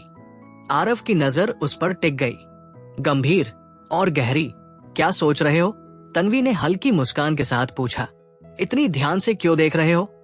मैं सोच रहा हूं, आरव ने धीरे से कहा, कि अभी दिन है तो क्या मुझे कोई ऐसी हरकत करनी चाहिए जो मुझे नहीं करनी चाहिए। उसने तन्वी की ठुड्डी थामी और हल्के से उसके होठों को छू लिया। वो स्पर्श धीमा लेकिन बेहद गहरा। उनकी सांसें आपस में उलझ गई। फिर आरव के होंठ उसके कान के पास पहुंचे और उसने फुसफुसाकर कहा, जहाज में मैं तुम्हें लगातार चूमते रहना चाहता था। तन्वी ने खिड़की की ओर नजर डाली, जैसे किसी के देख लेने से डर रही हो, लेकिन आरव की शरारती छेड़छाड़ के सामने उसका शरीर धीरे धीरे जवाब देने लगा। वो उसकी बाहों में ढलती चली गई। पता ही नहीं चला कब उनके रोब्स फर्श पर आ गिरे। वे दोनों एक दूसरे के सामने सबसे असुरक्षित अवस्था में थे। अगले ही पल नरम बिस्तर ने उन्हें अपने भीतर समेट लिया। कमरे में रोशनी थी और तन्वी साफ देख पा रही थी। आरव का शरीर वो किसी वेस्टर्न मॉडल से कम नहीं था। मजबूत, संतुलित और बिल्कुल सटीक। उसकी त्वचा पर हल्की कांस्य चमक थी। तन्वी की निगाहें अनायास ही उस पर ठहर गई और ये बात आरव से छुपी नहीं रही। वो मुस्कुराया, क्योंकि वह भी तन्वी को उसी नजर से देख रहा था। 178 सेंटीमीटर लंबी, परफेक्ट प्रोपोर्शन, लंबी कोमल टांगे, वो किसी भी अंतरराष्ट्रीय मॉडल के मापदंडों पर खरी उतरती थी। दो परफेक्ट शरीर, जैसे कुदरत ने खुद उन्हें एक दूसरे के लिए गढ़ा हो। अगर हम जिंदगी भर खुद को ऐसे ही संभाल कर रखें, आरव हंसते हुए बोला, तो हमारे तलाक की संभावना शून्य होगी। तन्वी भी हंस पड़ी। उसने अपना बाया हाथ उठाया और आरव के दाएं कान को छूते हुए बोली, मुझे तुम्हारा ये तिल सबसे ज्यादा पसंद है। ऐसा लगता है जैसे तुम जन्म से ही एक बाली पहन कर आए हो। बस यही बात थी। आरव का संयम टूट गया। उसने झुककर तन्वी को अपने भीतर समेट लिया। उसके होंठ, उसके हाथ, सब कुछ उसके काबू से बाहर हो चुका था। तन्वी के होंठों से एक हल्की सी आवाज निकली जब उसने भी उसी जुनून के साथ आरव के कानों को चूम लिया। वे देर तक एक दूसरे में खोए रहे। जब थकान ने घेर लिया तो वे एक दूसरे को थामे सो गए। जागने के बाद एक दूसरे के कंधों से टिककर धीमी आवाजों में बातें की और फिर प्यार के उसी रास्ते पर लौट आए। हमेशा की तरह आखिरी सीमा तक नहीं पहुंचे, लेकिन फिर भी तन्वी चाहती थी कि ये पल यही ठहर जाए, क्योंकि यह बहुत ज्यादा परफेक्ट था। उसी समय होटल में हन रुओशुए, रोहन मेहता और माया के साथ डिनर कर रही थी। माया के संकोच को देखकर हन रुओशुए ने तुरंत कहा, मुझसे इतना डरने की जरूरत नहीं है रुओशुए दी, मैं मानती हूं मैं तुमसे पूरी तरह संतुष्ट नहीं हूं। हन रुओशुए ने स्टेक काटते हुए कहा, लेकिन ये मेरे भाई का फैसला है और चूंकि हम जल्द ही परिवार बनने वाले हैं, मैं तुम्हारे साथ खड़ी रहूंगी। उसने माया की ओर देखा, मुझे पता है तुम और तन्वी पानी और आग की तरह हो, और अभी वो काफी घमंडी भी हो गई है। पहले जो कुछ तुम दोनों के बीच हुआ, उसके लिए मुझे उसके प्रति थोड़ी हमदर्दी थी, लेकिन हाल की हरकतों के बाद मुझे लगता है वो किसी सहानुभूति के लायक नहीं है।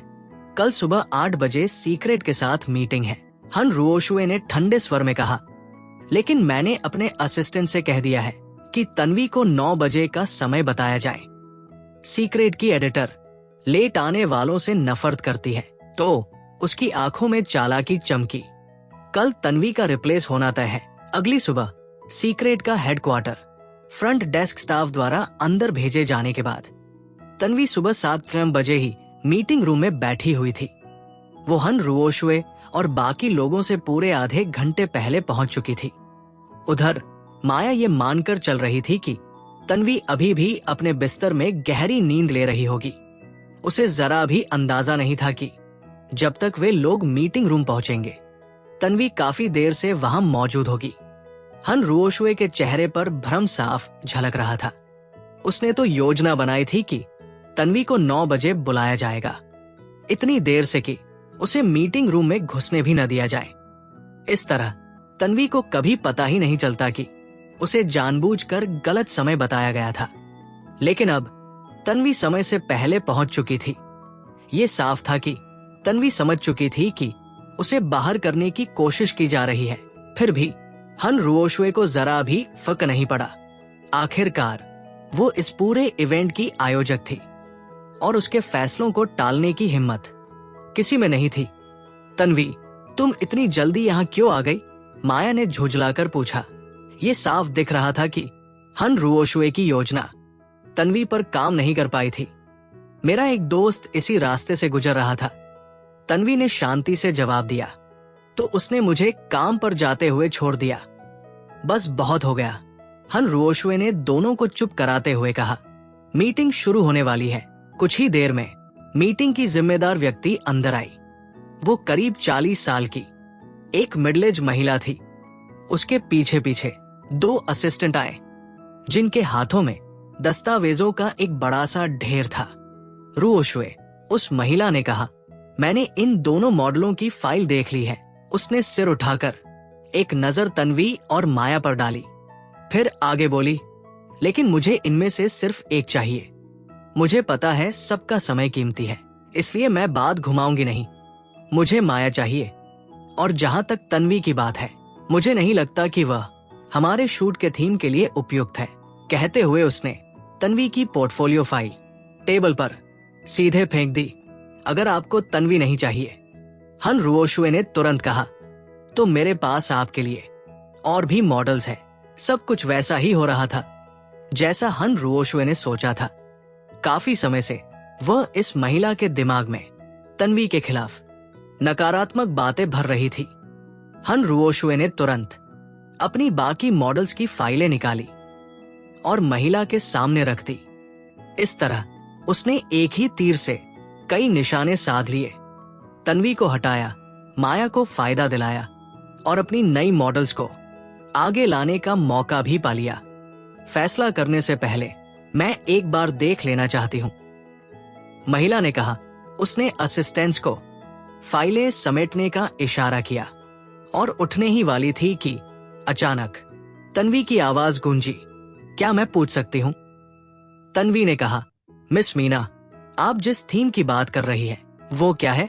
महिला को बिल्कुल उम्मीद नहीं थी कि तन्वी कुछ बोलेगी। उसने जवाब दिया, ओरिएंटल ट्रेंड और मुझे लगता है आप जैसी फी किसी शख्सियत इसके लिए उपयुक्त नहीं है। तन्वी मुस्कुराई। क्या आपने मेरा कोई काम देखा है?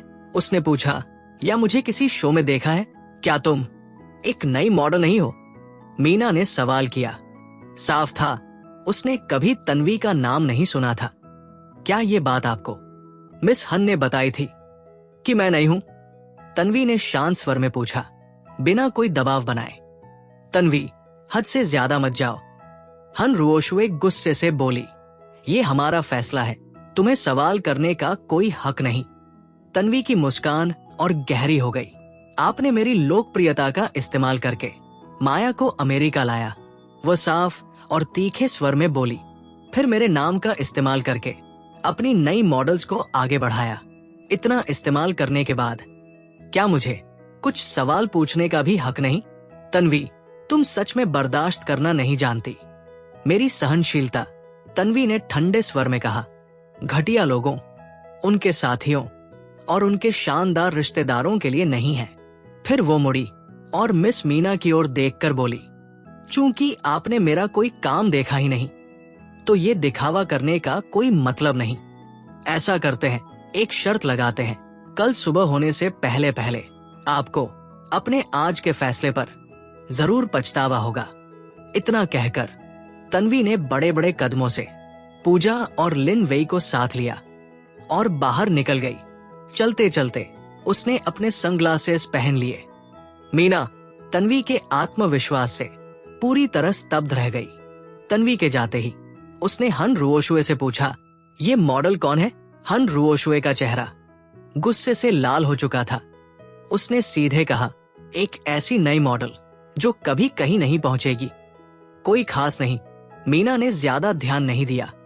वो मुड़कर बाहर जाने लगी, बाकी मीटिंग स्टाफ पर छोड़ने के लिए। इसी दौरान माया खड़ी हुई और हन रुओशुए के गुस्से में और आग डाल दी। रुओशुए दी, तन्वी अब सच में आपका सम्मान करना छोड़ रही है। आज रोहन मेहता वहां मौजूद नहीं था। ये लड़ाई सिर्फ औरतों के बीच थी, इसलिए हन रुओशुए ने भी खुद को रोकने की जरूरत नहीं समझी। वो चाहती है कि मुझे पछतावा हो, हन रुओशुए ने तिरस्कार से कहा। उसने खुद को आईने में देखा भी है। तैयार रहो। वो माया की ओर मुड़ी। जब तुम्हारी कीमत बढ़ेगी तो तन्वी को तुम्हारे सामने घुटनों के बल आना पड़ेगा और तुम्हारे जूते चमकाने होंगे। हाँ रुओशुए दी, माया ने सिर झुकाकर कहा, मैं आपको निराश नहीं करूंगी। माया ने मन ही मन तय कर लिया, वो तन्वी को जरूर सबक सिखाएगी और अगर तन्वी पलटकर वार भी करे तो भी उसके पास जीतने का कोई मौका नहीं होगा। सीक्रेट के हेडक्वार्टर से निकलकर तन्वी पूजा और लिन वेई के साथ वापस मैनर लौट आई। हालांकि वे मानसिक रूप से तैयार थे, फिर भी पूजा गुस्से से कांप रही थी। मैंने जिंदगी में इतने बेशर्म लोग नहीं देखे, उसने कहा। हन परिवार हर बार और नीचे गिरता जा रहा है। तन्वी, लिन वेई ने पूछा, अब तुम्हारा क्या प्लान है? हमने तो हन भाई बहन से सीधी दुश्मनी मोल ले ली है। तन्वी हंसी, अगर मैंने लाइन न भी खींची होती, उसने कहा, तो क्या वे मुझे आसानी से छोड़ देते जैसा मैंने कहा था? सीक्रेट खुद मुझे कल कॉल करेगा, या शायद उसकी आंखों में चमक थी। वे कल सुबह तक इंतजार भी नहीं कर पाएंगे। ठीक है, लिन वेई ने कहा, जब तुम्हारे पास सब कुछ प्लान है तो हम बस नतीजे का इंतजार करेंगे। लिन वेई बेहद उत्सुक थी ये जानने के लिए कि तन्वी खेल कैसे पलटेगी, लेकिन वो ये भी जानती थी जब तक तन्वी को 100% यकीन न हो वो कुछ भी उजागर नहीं करेगी। इसलिए अब बस इंतजार ही किया जा सकता था। सच तो ये था कि उस सुबह आरव मल्होत्रा द्वारा अमेरिकन फोटोग्राफी एग्जीबिशन का निमंत्रण देने से पहले ही तन्वी के पास अपनी अलग योजना थी, लेकिन आरव की मंशा साफ थी। जब माया ने हन रुओशुए की मदद ली है तो वो क्यों एक बार उस पर भरोसा न करे? आखिरकार आरव ने वादा किया था, वो सामने आकर कोई रिश्ता नहीं चलाएगा। वो सिर्फ तन्वी को एक फेयर फाइट का मौका दे रहा था। इसलिए आखिरकार तन्वी मान गई। एग्जीबिशन उसी रात होने वाला था। वहां कई मशहूर फोटोग्राफर्स, मैगजीन्स और नामी शख्सियतें आने वाली थी, जिसमें सीक्रेट के लोग भी शामिल थे। और सबसे अहम बात, इसका आयोजन रॉयल मैगजीन की एडिटर यानी तन्वी की मेंटर खुद कर रही थी। मैनर लौटते ही तन्वी ने तैयारी शुरू कर दी। एंटरटेनमेंट इंडस्ट्री के अपने नियम जरूर होते हैं, लेकिन इसका मतलब यह नहीं कि बदलाव की कोई गुंजाइश नहीं। हन रुओशुए को लगता था कि सब कुछ उसके कंट्रोल में है, लेकिन आज रात तन्वी उसे ये एहसास दिलाने वाली थी कि असल में वो कुछ भी नहीं है। उसके घमंड का नतीजा ये होगा कि वो बस माया जैसी बी ग्रेड मॉडल्स को ही कंट्रोल कर पाएगी, अपने अहंकार को संतुष्ट करने के लिए। तन्वी को यह बताने की जरूरत नहीं थी कि वो कीरा है।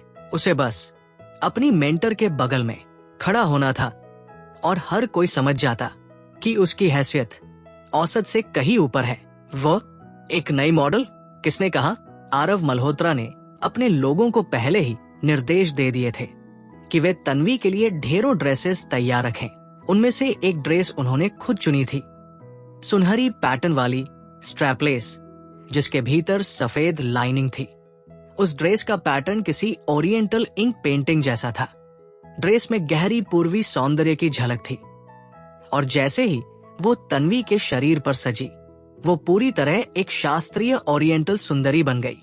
पतली कमर, लंबे पैर, उसकी नारी सौंदर्य और आकर्षण हवा में बिखरती खुशबू की तरह एक ही पल में फैल गया। आरव मल्होत्रा चुपचाप उसके पीछे खड़ा हुआ और अपने सीने से उसकी पीठ को मजबूती से थाम लिया। उसके हाथ तन्वी की कमर के इर्द गिर्द लिपटे हुए थे, छोड़ने का कोई इरादा नहीं। तुम किसी कलाकृति जैसी हो, तन्वी हल्की मुस्कान के साथ बोली। ये इसलिए है क्योंकि तुम्हारी पसंद बहुत अच्छी है।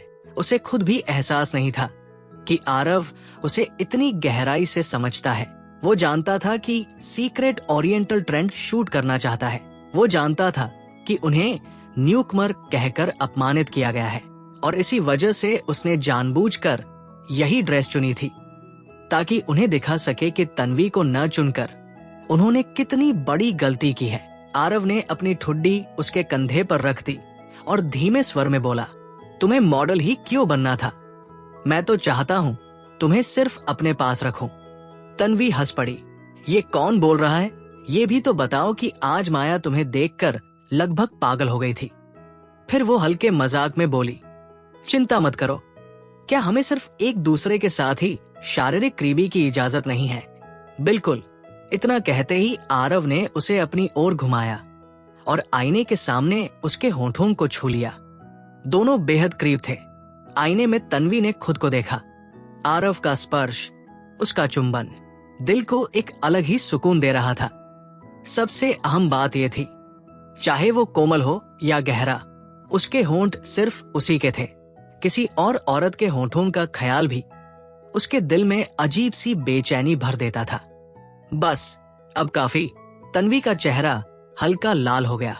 उसने धीरे से आरव को पीछे किया। मुझे देर हो जाएगी। आरव ने मुस्कुराते हुए उसे छोड़ा। घर लौटकर मुझे मुआवजा देने का तरीका सोच लेना। तन्वी ने सिर हिलाया और उसके कान के पास झुककर फुसफुसाई, जो मुआवजा चाहो मिल जाएगा। शाम 7 बजे अमेरिका के एक पुराने छोड़े हुए पार्क में फोटोग्राफी एग्जीबिशन आयोजित थी। तन्वी न ज्यादा जल्दी पहुंची न देर से। जब उसने अपना इनविटेशन दिया, अंदर पहले ही कई नामी लोग मौजूद थे। इन्हीं में उसकी मेंटर बर्था, रॉयल मैगजीन की एडिटर भी शामिल थी। चारों तरफ लोग अलग दिखने की कोशिश कर रहे थे, लेकिन ज्यादातर का अंदाज पश्चिमी था। सिर्फ तन्वी ओरिएंटल मिनी ड्रेस में भीड़ से अलग चमक रही थी, और उसकी चमक ने एक खास व्यक्ति का ध्यान खींच लिया। मीना, वही जो उसे सुबह रिजेक्ट कर चुकी थी। मीना हाथ में शैंपेन का ग्लास लिए पास आई और तंज भरे लहजे में बोली, मैंने नहीं सोचा था कि हमारी मैगजीन के फ्रंट कवर के लिए तुम यहां तक पीछा करोगी। तन्वी ने शालीनता से मुस्कुराते हुए जवाब दिया, मुझे लगता है आपने गलत समझा है मिस मीना। मुझे नहीं लगता तुम्हें हमारे ओरिएंटल ट्रेंड्स का पता था, इसलिए जानबूझकर ऐसे कपड़े पहनकर यहाँ आए हो। दुर्भाग्य से मैं अपना फैसला नहीं बदलती। मीना को लगा सुबह कही गई बात का यही मतलब था। और वैसे भी, मीना ने आगे जोड़ा, तियानी एंटरटेनमेंट के प्रेसिडेंट ने कहा है कि तुम्हारा स्वभाव अच्छा नहीं है। अब देखकर लग भी रहा है। मैंने कहा है आज मेरी मौजूदगी का सीक्रेट से कोई लेना देना नहीं। तन्वी ने जोर देकर कहा। उसकी आवाज बर्था तक पहुंची। तुमने वाकई बहुत मेहनत की है, मीना बोली। कोई हैरानी नहीं कि पूजा ने मुझे तुमसे सावधान रहने को कहा था। मिस मीना, तन्वी ने शांति से कहा, आप खुद को कुछ ज्यादा ही बड़ा समझती है। इतना कहते हुए उसकी नजर मीना के पीछे खड़ी शख्सियत पर गई। उसके चेहरे पर तुरंत मुस्कान आ गई। मेंटोर, बर्था हैरान रह गई। अगले ही पल उन्होंने तन्वी को गले लगा लिया। मेरी प्यारी बच्ची, कितने समय बाद, कैसी हो? मैं ठीक हूं, लेकिन मुझे एक समस्या है। बर्था तुरंत समझ गई। उन्होंने मीना की ओर देखा। ये सब क्या है? मीना सन्न रह गई। क्या? तन्वी रॉयल मैगजीन की एडिटर को जानती है और इतनी करीबी? तन्वी ने बिना कुछ छुपाए पूरी घटना बर्था को बता दी। सुनते ही बर्था का गुस्सा फूट पड़ा। इसीलिए तुम्हारी मैगजीन डूब रही है। तुम मेरी अनमोल को ठुकराकर बी ग्रेड मॉडल चुनती हो। वह न्यूकमर नहीं है, मीना बुदबुदाई। उसने मास्टर बॉर्न के शो का फिनाले किया है, सिर्फ 17 साल की उम्र में। तब तुम कहीं नहीं थी। बर्था ने तन्वी को फिर से गले लगाया। मेरी बच्ची, परेशान मत हो। जो फ्रंट कवर चाहो कहो। मीना स्तब्ध रह गई। उसे एहसास हुआ। उसने डिब्बा खरीदा, मोती लौटा दिया। उसे तन्वी को वापस पाना ही होगा। लेकिन तन्वी ने पीछे मुड़कर भी नहीं देखा। मेंटोर, उसने शांत स्वर में कहा, मैं धीरे धीरे अपना सब कुछ वापस लूंगी। आपकी भावना के लिए आभारी हूं। सबसे जरूरी है ये जानना कि तुम्हें क्या चाहिए। बर्था ने कहा, शुरुआत करने में कभी देर नहीं होती। एग्जीबिशन के बाद जैसे ही तन्वी की कार चली, मीना दौड़ती हुई आई। 5 मिनट, बस 5 मिनट। अब और क्या बात? तन्वी ने ठंडे स्वर में पूछा। अगर तुम हमारा फ्रंट कवर शूट करोगी, जो मांगो मिलेगा। पूजा के खिलाफ जाकर भी? तन्वी ने खिड़की से बाहर देखते हुए कहा, मैं बदला लेने वाली इंसान हूं, जो भी कीमत हो। तन्वी मुस्कुराई। तो अपनी सच्चाई दिखाओ। कार आगे बढ़ गई। पूजा, कल तुम्हें एहसास होगा, सब कुछ बदल चुका है। मैनर लौटते ही लिन वेई और पूजा दौड़ते हुए बाहर आई और उत्साह में तन्वी का हाथ थाम लिया। तन्वी बस हल्के से हंस दी। वो उनकी उम्मीदों को तोड़ना नहीं चाहती थी, खासकर उस इंसान की जिसने इतनी समझदारी और चुपचाप उसकी मदद की थी। पूजा ने देखा कि तन्वी की नजर सोफे पर बैठे उस आदमी पर टिकी हुई है जो दस्तावेज पलट रहा था। उसके चेहरे पर शरारती मुस्कान आ गई। उसने तन्वी को हल्के से आगे धकेलते हुए कहा, हम अब बल बनकर बीच में नहीं आएंगे। जल्दी जाओ और उनका साथ दो। इतना कहकर पूजा और लिन वेई अपने अपने कमरों में लौट गई। लेकिन कुछ ही देर बाद पूजा फिर बाहर आई, फोन हाथ में लिए, बेबसी। रोहन मेहता कॉल कर रहा है, उठाओगी? तन्वी ने एक पल के लिए आरव मल्होत्रा की ओर देखा, फिर सिर हिलाकर फोन ले लिया। तन्वी, जब मैगजीन ने तुम्हें नहीं चुना है तो तुम्हें अमेरिका में रुकने की कोई जरूरत नहीं। घर लौट आओ। मेरी बहन को निर्दयी मत समझो। उसने ये सब तियानी एंटरटेनमेंट के लिए किया है। मैगजीन तुमसे खुश नहीं थी। इसमें किसी को दोष देने का हक तुम्हें नहीं है। रोहन ऐसे बोल रहा था मानो उसने और उसकी बहन ने जो किया वही बिल्कुल सही था। मुझे इस्तेमाल करके अब किनारे फेंक दिया और अब चाहते हो कि मैं सब कुछ खुशी खुशी स्वीकार कर लूं? तन्वी की आवाज शांत थी, लेकिन उसमें हल्की सी व्यंग्यात्मक ठंडक थी। तुम छोड़ क्यों नहीं देती? तुम माया के पीछे क्यों पड़ी हो? हमें चैन से जीने क्यों नहीं देती? रोहन की झुंझलाहट साफ थी।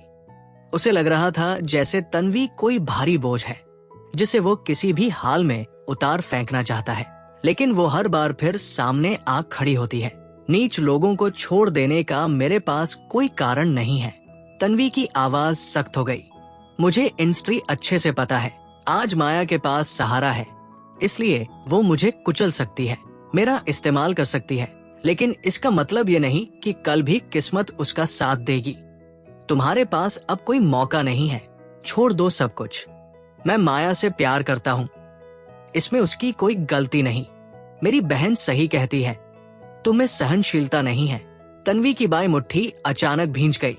उसके भाव बदलते ही आरव मल्होत्रा ने आगे बढ़कर उसका हाथ थामा और उसे अपने गर्म आलिंगन में खींच लिया। रोहन सच में निर्दयी था, वरना वो तन्वी के साथ ऐसा कभी नहीं कर पाता। उसने उसका प्यार लिया, उसका करियर तोड़ा और अब चाहता था कि वो उसके नए रिश्ते को सहारा दे। वो उसे भीतर से पूरी तरह निचोड़ चुका था। तुम्हारा स्वार्थ माया को और गहरे नरक में धकेलेगा। इतना कहकर तन्वी ने कॉल काट दी और खुद को शांत करने की कोशिश करने लगी। आरव ने अपने दस्तावेज रख दिए, उसके दोनों हाथ थामे और उसे हल्के हल्के झुलाने लगा। मैं ठीक हूं। कभी कभी परेशान होना सामान्य है, इससे दिल और मजबूत होता है। तुम अपनी मेंटर से मिली? आरव ने बात बदल दी। हाँ, सब कुछ ठीक रहा। तन्वी स्वाभाविक रूप से उसके पास बैठ गई और उसके बाजुओं से सट गई। मैं कुछ मशहूर फोटोग्राफरों से भी मिली। आरव, मैं बहुत खुश थी, बस एक कमी थी, तुम नहीं थे। उसने धीमे से कहा। मैं सोच रही थी, अगर ऐसे किसी इवेंट में तुम्हारा हाथ थामे होती तो कितना परफेक्ट होता। भविष्य में तुम्हें ऐसे बहुत मौके मिलेंगे। आरव के शब्दों में संकेत था। थक गए हो? मैं मसाज कर दूं? तन्वी उसके पास घुटनों के बल बैठ गई, लेकिन वो कुछ कर पाती उससे पहले ही आरव ने उसका हाथ पकड़ा और उसे गोद में उठा लिया। मैं चाहता हूं कि तुम किसी और जगह मेरी देखभाल करो। हस्बैंड, चांदनी में तन्वी ने उसे कसकर थाम लिया। मैं तुम्हें ज्यादा इंतजार नहीं करवाऊंगी। उसका स्वर और भी धीमा हो गया, क्योंकि जब भी मैं सोचती हूं कि तुम किसी और को चूम रहे हो, मेरा दिल बेचैन हो उठता है। अगली सुबह सीक्रेट का हेडक्वार्टर। मीना ने फिर से माया और बाकी लोगों को मीटिंग के लिए बुलाया। कल कॉन्ट्रैक्ट तैयार हो चुका था, आज साइन होना था। माया जल्द से जल्द शूट शुरू करना चाहती थी। उसके पेट में पल रहा सच अब 1 महीने से ज्यादा का हो चुका था। देरी हुई तो राज खुल सकता था। आधे महीने में टॉप 10 मॉडल अवार्ड्स होने वाले थे। वो सीक्रेट के शूट के जरिए खुद को ग्रेड में पहुंचना चाहती थी। 5 मिनट बाद मीना मीटिंग रूम में दाखिल हुई। उसकी नजर में एक ठंडी सी हंसी थी, लेकिन सामने वाले इसे समझ नहीं पाए। मीना, हम तैयार हैं। शूट कभी भी शुरू किया जा सकता है। माया बेहद प्रोफेशनल है, वो ओरिएंटल ट्रेंड को जरूर चमका देगी और हमने तन्वी को वापस भेजने का भी इंतजाम कर दिया है। अब वो कोई परेशानी नहीं बनेगी। मीना ने पेन घुमाते हुए व्यंग्य से कहा। अब क्या किया जाए? माफ करना पूजा, मैंने तुम्हें यहाँ कॉन्ट्रैक्ट साइन कराने के लिए नहीं बुलाया, मैंने मॉडल बदलने के लिए बुलाया है। इतना कहकर मीना ने माया के हाथ में पकड़ा कॉन्ट्रैक्ट फाड़ दिया। मैं अब तुम दोनों में से किसी को भी इस्तेमाल नहीं कर रही। जिस मॉडल को मैं चाहती हूँ उसकी यही शर्त है। पूजा ने गुस्से में मेज पर हाथ मारा। मीना, तुम्हारा मतलब क्या है? समझ नहीं आया? मैं माया को साइन नहीं कर रही। तुमने अपने पारिवारिक मामलों के लिए एक अयोग्य मॉडल मेरे गले डाल दी। पूजा, क्या दोस्तों के साथ ऐसा ही व्यवहार करती हो? पूजा हकी बक्की रह गई। तुमने मुझसे क्यों कहा कि तन्वी न्यूकमर है? वो इंटरनेशनल नाम है, कई अवार्ड जीत चुकी है और रॉयल मैगजीन की एडिटर की शिष्या है।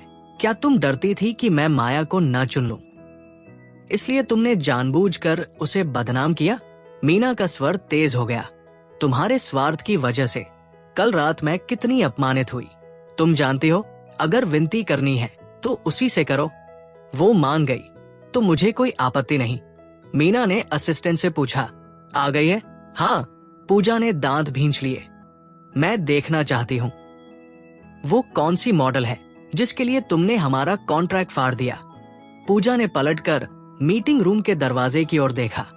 उसी पल रोहन मेहता और माया की नजरें भी गुस्से से उसी दरवाजे पर टिक गई। इस बार कौन था जो उनकी सारी चालों पर पानी फेरने वाला था? माया को ऐसा लग रहा था जैसे उसका दिल गुस्से से फट जाएगा। तन्वी को हटाना आसान नहीं था, और जब सब कुछ उनके काबू में आ चुका था, तभी झिंगुर का पीछा करती हुई मैंटिस को नहीं पता था कि पीछे से ओरियोल घात लगाए बैठा है। उसे यकीन नहीं हो रहा था कि कोई और भी है जो उनके खिलाफ खड़ा होने की हिम्मत कर रहा था। मीटिंग रूम का माहौल बेहद भारी हो गया, और तभी दरवाजा जोर से खुला। एक खूबसूरत आकृति अंदर दाखिल हुई, जिसने सबका ध्यान खींच लिया। तन्वी, ये वाकई तन्वी थी। फिर से वही। पूजा ने मुट्ठी भींच ली। उसे कभी नहीं लगा था कि तन्वी मीना को अपना फैसला बदलने पर मजबूर कर पाएगी। माया और रोहन दोनों एक साथ सदमे में खड़े हो गए। ये नामुमकिन था। तन्वी को तो बाहर कर दिया गया था। फिर सीक्रेट ने अपना मन कैसे बदल लिया? गहराई से विचार करने के बाद मीना ने कमरे में मौजूद सभी लोगों के सामने घोषणा की। सीक्रेट ने यह तय किया है कि हम अपने मॉडल के तौर पर तन्वी को ही चुनेंगे। इसके बाद उसने तीनों पर एक हल्की सी नजर डाली। जहां तक मुझे पता है, वो भी तियानी एंटरटेनमेंट की मॉडल है, लेकिन आप लोग जरा भी खुश नहीं लग रहे। क्या ऐसा हो सकता है कि तन्वी असल में आपकी मॉडल ही न हो? तन्वी, माया का गुस्सा फूट पड़ा। तुमने कौन सी चाल चली? जो फ्रंट कवर मेरा था, वो तुमने मुझसे क्यों छीना? तन्वी के चेहरे पर वही शांत मुस्कान थी, जिसके पीछे उसके जज्बात कोई नहीं पढ़ सकता था। तुम्हारा फ्रंट कवर? उसने धीरे धीरे कहा। मेरी लोकप्रियता का इस्तेमाल करके तुम विदेश गई। मेरे साथ स्टेज साझा करने के बहाने मेरे नाम से चर्चा पैदा की, ताकि तुम्हारे स्कैंडल से लोगों का ध्यान हट जाए। अमेरिका पहुंचते ही जब मैं किसी काम की नहीं रही, तो तुमने मुझे बाहर फेंक दिया। क्लाइंट के सामने मुझे बदनाम किया, मेरा पोर्टफोलियो तक नकली बताया। तो बताओ, ये फ्रंट कवर तुम्हारा कैसे हुआ? उसकी आवाज और ठंडी हो गई। मैंने सिर्फ वही वापस लिया जो शुरू से मेरा था, और वो इंसाफ पाया जिसकी मैं हकदार थी। तुमने अपने बैकग्राउंड के दम पर मुझे कुचला, और मैंने अपनी काबिलियत से अपनी जगह वापस ली।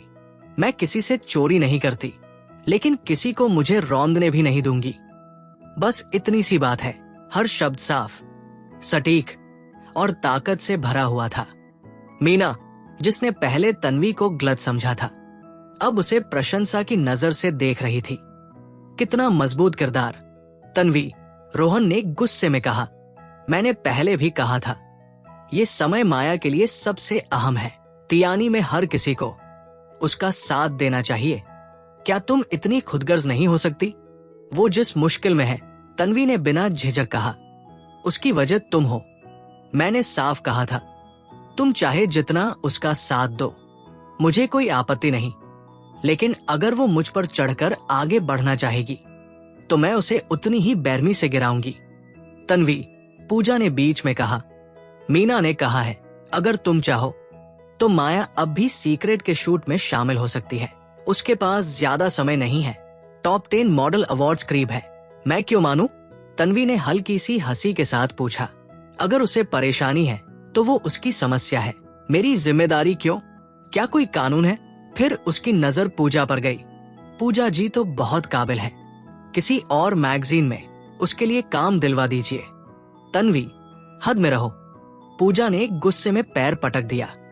मीना को अब ये तमाशा देखने में दिलचस्पी नहीं थी। उसने हल्के से तन्वी के कंधे पर हाथ रखा।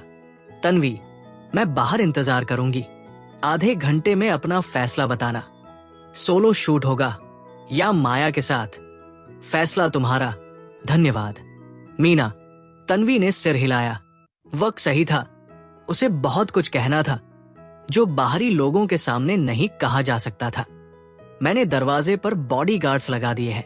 मीना बोली, अगर कोई कुछ करने की कोशिश करे तो बस आवाज देना। मीना के जाते ही पूजा ने मेज पर हाथ मारा। बताओ, तुम चाहती क्या हो?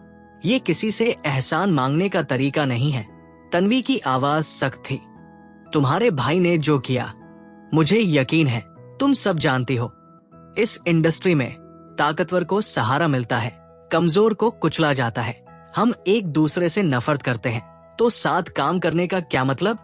पूजा की आंखें लाल हो चुकी थी, लेकिन इस वक्त उसके पास कोई रास्ता नहीं था।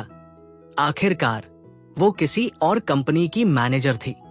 तियानी की मदद करना पहले ही उसकी सीमाओं के बाहर था।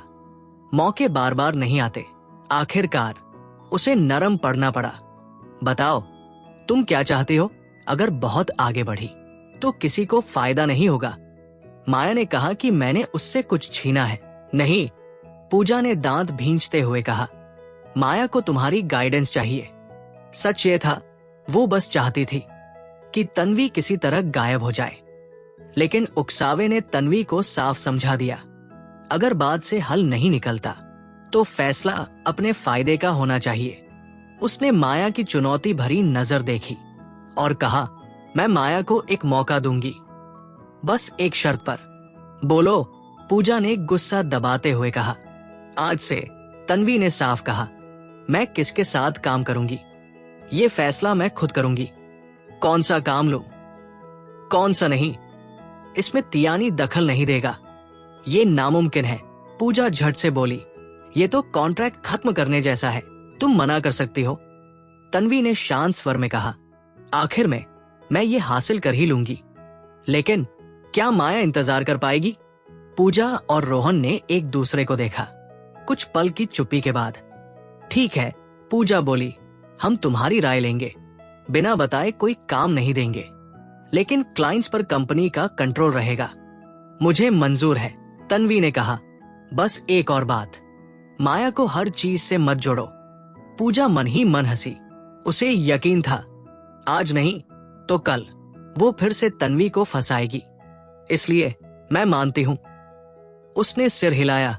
हान रुओशुए का जवाब सुनते ही तन्वी के पीछे खड़ी लिन वे पूरी तरह से स्तब्ध रह गई, क्योंकि इस पल तन्वी ने पूरा खेल पलट दिया था। अब हालात ऐसे हो चुके थे कि हान रुओशुए ऊपर नहीं बल्कि तन्वी के नीचे खड़ी थी। ये साफ हो गया था कि तन्वी कोई साधारण कलाकार नहीं थी। वो गुस्से में आकर बेवजह चिल्लाने वालों में से नहीं थी। उसने सीधे सामने वाले की आंखों में देखकर अपने अधिकार मांगे थे। अब से तियानी एंटरटेनमेंट को उसके कामों में दखल देने का अधिकार नहीं था।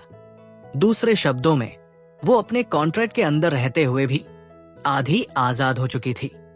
तन्वी इन घटिया लोगों को बहुत अच्छी तरह समझ चुकी थी। वो जानती थी कि अगर उसने अपने फैसलों पर अधिकार नहीं लिया तो सीक्रेट जैसी घटना दोबारा भी हो सकती है, और जो उसने किया था वो उन्हें अपमानित करने से कहीं ज्यादा असरदार था। तन्वी का दिमाग बिल्कुल साफ था। लिन वेई को दिल से यकीन हो गया था कि अगर तन्वी के पास मैनेजर भी न हो, अगर उसके पास असिस्टेंट भी न हो, तो भी वो अपने दम पर बहुत आगे जा सकती है। आखिर कौन सा कलाकार होता है जो अपने मैनेजर को लीड कर सके? फिर भी ये सब समझते हुए भी लिन वेई तन्वी को छोड़ना नहीं चाहती थी, क्योंकि तन्वी के साथ रहकर सीखने को बहुत कुछ था। खासकर तब जब तन्वी ने कहा था कि वो सिर्फ वही वापस ले रही है जिसकी वो हकदार थी। उस एक वाक्य ने लिन वेई के दिल को छू लिया था। इस इंडस्ट्री में उसे कभी यकीन नहीं था कि इंसाफ नाम की कोई चीज होती है, लेकिन तन्वी अलग थी। उसे माया के साथ स्टेज शेयर करने से जरा भी डर नहीं लग रहा था। तन्वी की काबिलियत के सामने माया को हटाना मानो बच्चों का खेल था। सच तो यह था कि तन्वी के दिल में शुरू से ही एक चाह थी, माया को एक निष्पक्ष मुकाबले में हराने की। कभी वो माया की जगह एक सब्स्टिट्यूट बनकर खड़ी रही थी। अब वही मौका था दुनिया को दिखाने का कि किसी की जगह खड़ा होना कमजोरी नहीं होती। माया को हराना तन्वी के लिए एक आसान खेल जैसा था। आखिरकार जब दोनों पक्षों के बीच समझौता हो गया तो तियानी एंटरटेनमेंट अब तन्वी के काम मनमाने ढंग से तय नहीं कर सकता था। अब से तन्वी के हर काम को कंपनी के सीनियर अधिकारियों की वोटिंग से गुजरना होगा। उनकी मौजूदगी में रोहन मेहता अब सच को छुपा नहीं पाएगा, और तन्वी जो प्रोजेक्ट सामने रखेगी वे इतने फायदे वाले होंगे कि उन्हें नकारना किसी के लिए आसान नहीं होगा। इसी बीच तन्वी ने यह भी मान लिया कि माया सीक्रेट के फोटोशूट में उसके साथ शामिल होगी। दोनों मिलकर ओरिएंटल ट्रेंड को प्रभावित करेंगी। तन्वी का ये फैसला सुनकर मीना चौंक गई। माया को स्वीकार करने का ये फैसला उसके लिए आसान नहीं रहा होगा। मीना के दिल में तन्वी के लिए सम्मान और बढ़ गया। इतनी मानसिक मजबूती, इतना धैर्य, इतनी अपमानजनक चोटें सहने के बाद भी खुद को संभाल कर खड़ा रहना। तन्वी, तुमने मुझे वाकई चौंका दिया है। मैं फ्रंट कवर पर तुम्हें देखने के लिए उत्सुक हूं। मैंने तुम्हें कई बार गलत समझा, इसके लिए मुझे सच में अफसोस है। कोई बात नहीं, तन्वी ने सहजता से कहा। वो इन बिजनेस लोगों को समझती थी। उन्हें मनाना उनसे दुश्मनी मोल लेने से कहीं ज्यादा फायदेमंद होता है। मैं चाहती हूं कि हमारा सहयोग अच्छा रहे। जाते जाते हान रुओशुए और बाकी लोग तन्वी को ठंडी जहरीली नजरों से घूरते रहे। अब से हान परिवार और तन्वी पूरी तरह आमने सामने थे। लेकिन इससे क्या फर्क पड़ता था? अगर वो डरती तो आज मीटिंग में बोली ही क्यों होती? सीक्रेट से बाहर निकलते वक्त हान रुओशुए ने चेतावनी दी, मुझे नहीं पता तुम बहुत होशियार हो या बहुत बेवकूफ। तन्वी, तुम्हारी पुरानी शोहरत अब बीती बात है। बिना किसी मजबूत सहारे के कंपनी के खिलाफ जाना, सिर्फ इतने छोटे फायदे के लिए कुछ दिन खुशी मिलेगी, लेकिन ज्यादा दिन नहीं चलेगी। इसकी चिंता तुम्हें करने की जरूरत नहीं। तन्वी ने शांत स्वर में जवाब दिया। पीछे से पूजा मुस्कुराई। तन्वी के पास आरव मल्होत्रा था। भले ही तन्वी कुछ न भी होती, वो फिर भी HF एंटरटेनमेंट के CEO की पत्नी थी। जिस दिन सच्चाई सामने आएगी, ये लोग हैरानी से गूंगे रह जाएंगे। तन्वी, आज तक मैं हमारे अच्छे दिनों को याद करता था, लेकिन आज के बाद मेरे दिल में तुम्हारे लिए सिर्फ नफरत है, रोहन मेहता ने कहा, जब माया उसकी बाहों में सिमटी हुई थी। उसकी आंखों में ठंडी नफरत साफ झलक रही थी। माया खुश थी। ये पहली बार था जब रोहन ने खुलकर तन्वी से नफरत जाहिर की थी। इसका मतलब था अब उनके बीच कुछ भी वापस पहले जैसा नहीं हो सकता। माया को लगा ये तन्वी के लिए सबसे बड़ा झटका होगा, लेकिन ये सब सिर्फ माया की सोच थी, क्योंकि उसी पल पीछे मुड़ते हुए तन्वी हंस पड़ी। मुझे तो लगा था तुम कब के समझ चुके होगे कि मुझे तुमसे नफरत बहुत पहले से है। तन्वी का ये शांत जवाब सुनकर पूजा और लिन वेई हंसी से टूट पड़ी। फिर तीनों कार में बैठी और बिना पीछे देखे वहां से चली गई। पूजा ने खुशी से चिल्लाया, आज तो दिल ठंडा हो गया। आज रात शैंपेन पक्की। हान रुओशुए का चेहरा याद आता है तो फोटो खींचकर उसे दिखाने का मन करता है। लिन वेई ने आगे की सीट से मुड़कर तन्वी को देखा। ये सब तुम्हारी प्लानिंग का हिस्सा था ना, उन्हें मजबूर करना की वे तुम्हारी बात सुने। अगर मैं ऐसा नहीं करती, तन्वी ने कहा, तो जब तक माया को उसकी जगह से नहीं गिराया जाता वे मुझे इस्तेमाल करते रहते, इसलिए मुझे बोलने का हक चाहिए था। लिन वेई समझ गई, तो क्या तुम माया को गिराने वाली हो? अभी वक्त नहीं आया है। लिन वेई ने और सवाल नहीं किए। जब तन्वी बताना चाहेगी वो खुद बताएगी। हाँ, माया तुम्हारे सामने टिकना चाहती है। तन्वी, उसे अपना बैकग्राउंड बना दो। फिलहाल सबसे जरूरी था सीक्रेट का फोटोशूट। पूरे फैंस इसी का इंतजार कर रहे थे कि असली जीत किसकी होगी। जब वे लोग मैनर पहुंचे तो आरव मल्होत्रा अभी घर नहीं आया था। तीनों महिलाएं लिविंग रूम में कारपेट पर बैठकर रेड वाइन पीने लगी। तन्वी, क्या तुम हमारे लिए कुछ बना दोगी? अमेरिकन फास्ट फूड से अब मन भर गया है, लेकिन मुझे कुछ करने का मन नहीं। तन्वी सोफे से टेक लगाकर बोली, हे भगवान, एक हफ्ते और स्टेक, फ्राइज और बर्गर मेरे पति से कहो पकाने के लिए। तन्वी मुस्कुराई। हालांकि मुझे नहीं लगता वो तुम दोनों के लिए काफी बनाएगा। क्या बिग बॉस खाना बना सकते हैं? पूजा की आंखें चमक उठीं। खाना बुरा नहीं बनाते। तन्वी, प्लीज हमें भी उनका खाना चखने दो। पूजा ने हाथ जोड़ लिए। ये कोई मुश्किल बात नहीं है। उसी पल पीछे से आरव मल्होत्रा की आवाज गूंजी। तन्वी ने मुड़कर देखा। धूप में खड़ा उसका चेहरा बेहद आकर्षक लग रहा था। आज तन्वी ने जो उसका हक था वो वापस पाया है। इस खुशी में आज खाना मैं बनाऊंगा। फिर उसकी आवाज थोड़ी सख्त हुई, लेकिन आगे से अगर किसी ने भी तन्वी से किचन में जाने को कहा तो मैं अच्छा व्यवहार नहीं करूंगा। क्या हमारा बिग बॉस कुछ ज्यादा ही ओवर प्रोटेक्टिव नहीं हो रहा? पूजा मन ही मन सोच रही थी। वो इतनी दब गई थी कि कुछ कह भी नहीं पाई। दूसरी ओर तन्वी हल्के से मुस्कुरा उठी। आरव मल्होत्रा की ये बारीकी और ध्यान उसके दिल को छू गया था। ऐसा लगा जैसे ठंडी सर्दियों में धूप अचानक आकर शरीर को गर्म कर दे। तन्वी ने सीक्रेट मीटिंग का पूरा नतीजा, संशोधित कॉन्ट्रैक्ट आरव को पकड़ाकर बता दिया। आरव सोफे पर बैठा, प्यार से अपनी उंगलियां तन्वी के बालों में फिराने लगा। वो दृश्य इतना सहज और सुकून भरा था कि मानो दुनिया की सबसे खूबसूरत पेंटिंग सामने हो। एंटरटेनमेंट इंडस्ट्री हवा और बादलों की तरह बदलती रहती है। आरव ने शांत स्वर में कहा, हर दिन कोई नया चेहरा उभरता है, इसलिए कल क्या होगा कोई नहीं जानता। हान रुओशुए अब भी माया के कमबैक का सपना देख रही है, इसीलिए उसने कॉन्ट्रैक्ट इतनी आसानी से बदल दिया। वो सोच रही होगी कि अगर माया फिर से ऊपर उठ गई तो वो दोबारा तुम्हें पैरों तले कुचल सकेगी। हाँ हाँ बिल्कुल, पूजा तुरंत बोल पड़ी।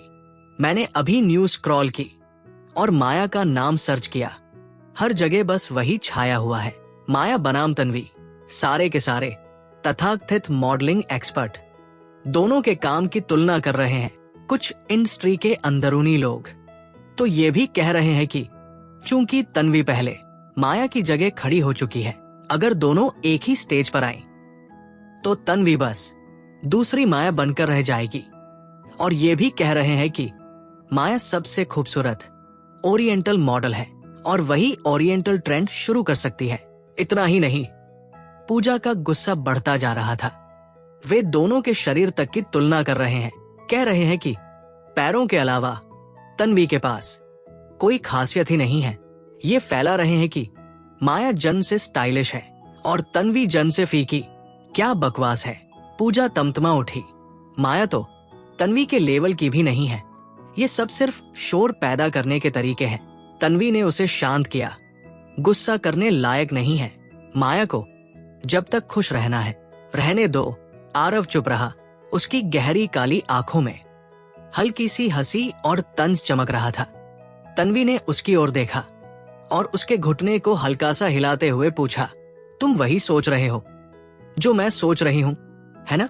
उसकी जरूरत से ज्यादा आत्मविश्वास ही उसका अंत बनेगा।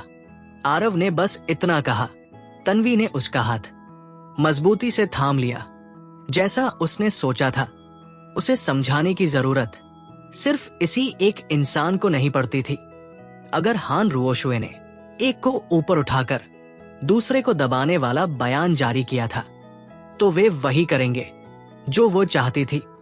वे माया का अहंकार और ऊंचा उठाएंगे, सबको ये यकीन दिलाएंगे कि वो आने वाली सुपरस्टार है, ताकि जैसे जैसे वो ऊपर चढ़े, गिरने पर उतनी ही जोर से टूटे जब वक्त आएगा। आरव ने कहा, हमें कुछ कहने की जरूरत नहीं होगी, बस तुम्हें अपनी काबिलियत दिखानी होगी। यही सबसे घातक वार होगा। लिन वेई ने आरव की बात सुनी और फिर तन्वी को देखा। रोहन मेहता के सामने तन्वी कांटों से भरी झाड़ी जैसी थी।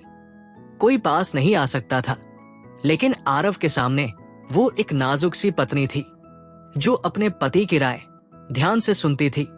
वो उस पर निर्भर नहीं थी, लेकिन उसका सम्मान करती थी।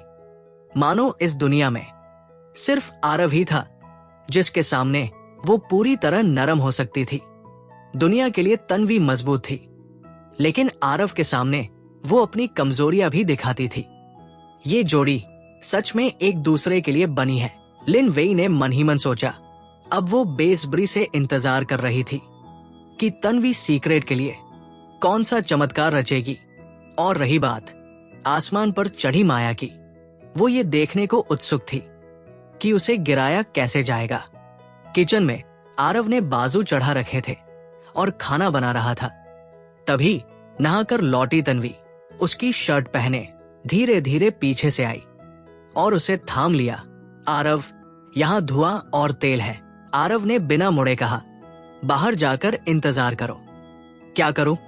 तन्वी ने उसकी पीठ से लगते हुए कहा, तुम इतने अच्छे हो कि मुझे डर लगने लगा है। रिश्तों में मुझे सुरक्षा का एहसास नहीं होता। डर लगता है कहीं एक दिन तुम भी मुझे छोड़कर चले न जाओ। अगर वो दिन आए, आरव ने पलटकर पूछा, तो क्या तुम बस खड़ी रहोगी? जो तन्वी अपने करियर के लिए इतनी निडर है, क्या उसमें मुझे थामने की हिम्मत नहीं होगी? मुझे भी कभी कभी मनाने की जरूरत होती है। ये सुनते ही तन्वी शरारती सी मुस्कुरा उठी। उसने उसका हाथ पकड़ा और खुद को उसकी बाहों के बीच खींच लिया। फिर उसने उसकी शर्ट के ऊपरी 2 बटन खोल दिए। सीने की हल्की झलक दिखी और तन्वी ने अपना सिर उसकी शर्ट के भीतर टिका दिया। तुम सच में मुझे खाना बनाने नहीं दे रही? आरव हंस पड़ा। वो अभी उसकी छाती से लगी ही थी कि अचानक पलट गई। उसके ठंडे होंठ आरव की छाती से छू गए। तुम इसी की बात कर रहे थे? आरव ने चुपचाप हाथ धोए और उसे अपनी बाहों में कस लिया। क्या तुम डिनर से पहले मिठास देना चाहती हो? तन्वी की उंगली उसकी शर्ट के अंदर हल्की हल्की रेखाएं बनाने लगी। क्या मैं काफी मीठी हूं?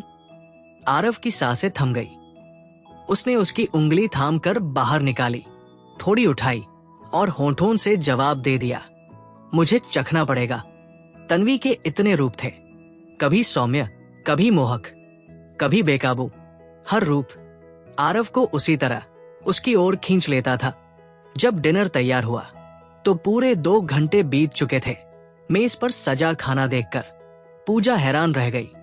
एचएफ का सीईओ इतना ध्यान रखने वाला। अब समझ आया कि तन्वी उसके सामने इतनी सहज क्यों रहती थी। थैंक यू बिग बॉस, पूजा ने हंसते हुए कहा। इतना मत सोचो कि इसे नीलाम कर दोगी। तन्वी हंस पड़ी। वैसे तुम दोनों किचन में 2 घंटे क्या कर रहे थे? जल्दी खाओ। आरव ने बात टाल दी। खाने के बाद हमें एक जरूरी काम करना है। क्या? तन्वी की आंखों में उत्सुकता चमकी। वक्त आने पर पता चल जाएगा। उसने प्यार से उसके बाल सहला दिए। लेकिन उस रात का सबसे बड़ा सरप्राइज अभी बाकी था। डिनर के बाद आरव मल्होत्रा तन्वी को अपने मैनर के लिविंग एरिया में ले आए। जब वे वहां पहुंचे तो पहले से ही कुछ अमेरिकी पुरुष अंदर बैठे उनका इंतजार कर रहे थे। तन्वी को समझ नहीं आ रहा था कि आरव क्या करने वाले हैं, लेकिन आरव ने हल्के से उसे ढाढ़स बंधाया। घबराने की जरूरत नहीं है। कुछ ही देर बाद उन अमेरिकी लोगों में से जो मुख्य व्यक्ति था वो आगे बढ़ा और आरव से बातचीत करने लगा। उसी दौरान तन्वी ने उनकी बातें सुनी और आखिरकार उसे समझ आ गया। आरव उसकी टांगों के लिए इंश्योरेंस खरीदना चाहते थे। मशहूर लोगों के लिए शरीर के किसी हिस्से का बीमा कराना कोई नई बात नहीं थी, लेकिन ज्यादातर लोग ऐसा सिर्फ ध्यान खींचने के लिए करते थे। ये सोचकर तन्वी ने तुरंत आरव की बाह पकड़ ली। आरव, मुझे नहीं लगता कि ज्यादा मत सोचो, आरव ने नरमी से कहा। तुम्हारी टांगों की सुरक्षा जरूरी है, क्योंकि मॉडलिंग स्टेज पर मैंने आज तक सबसे खूबसूरत टांगे तुम्हारी ही देखी है। लेकिन तन्वी अब भी असमंजस में थी। मेरी बात सुनो। आरव ने उसे वैल्यूअर की ओर हल्के से आगे बढ़ाया। तुम मुझे कभी अपने लिए कुछ करने नहीं देती, अब क्या तुम मुझे तुम्हारे लिए बीमा खरीदने का हक भी नहीं दोगी? तन्वी मना नहीं कर पाई। उसे लगा कि भले ही उसकी टांगे खूबसूरत है, लेकिन फिलहाल वो इतनी बड़ी स्टार नहीं है, इसलिए इंश्योरेंस की रकम ज्यादा नहीं होगी। यही सोचकर उसने विरोध छोड़ दिया और वैल्यूअर को अपना काम करने दिया। लेकिन अभी वैल्यूअर कोई रकम बताने ही वाला था कि आरव बीच में बोल पड़े।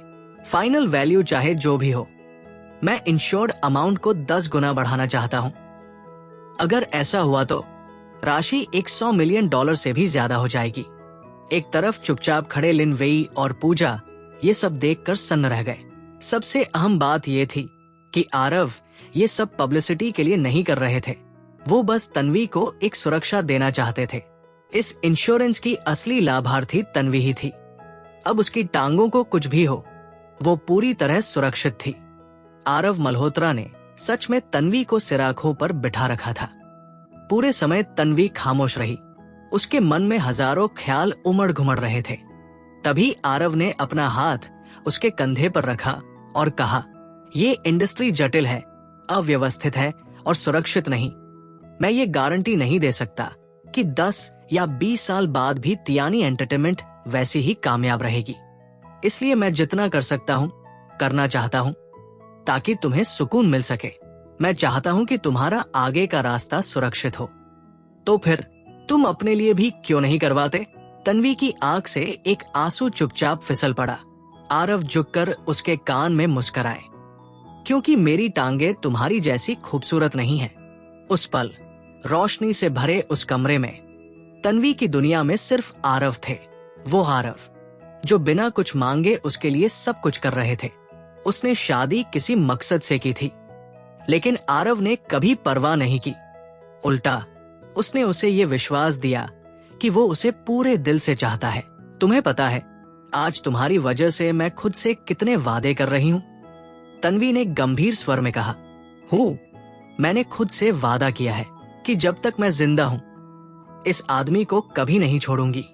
आरव हमेशा की तरह शालीनता और आकर्षण के साथ हंसे। अगर कोई चीज उन्हें सही लगती थी तो वो बिना पछतावे सब कुछ छोड़ सकते थे। तन्वी पहली इंसान थी जिसके लिए उन्होंने बिना बदले कुछ मांगे सब कुछ किया। यही जिंदगी थी। एक ने उसके दिल को रौंदा और दूसरे ने उसे खजाने की तरह संभाल लिया। इसीलिए किसी घटिया इंसान के लिए दिल टूटने का कोई मतलब नहीं। अगर इंसान डटा रहे तो कोई न कोई जरूर मिलेगा जो उसे वो गर्माहट देगा जिसकी उसे तलाश थी। अब तन्वी कीमती हो चुकी है। पूजा ने धीमे से लिन वेई से कहा। $100 मिलियन से ज्यादा की इंश्योरेंस, इतने में तो तियानी एंटरटेनमेंट पूरी खरीदी जा सकती है। मुझे तो मन करता है कि मैं रोहन मेहता का शुक्रिया अदा करूं। पूजा ने आंख मारते हुए कहा। उसने हमारी तन्वी की जिंदगी बर्बाद करने से खुद को रोक लिया। काश वो उस ग्रेड मॉडल को पकड़कर हमारी नजरों से बहुत दूर चला जाए। रोहन मेहता कभी सोच भी नहीं सकता था।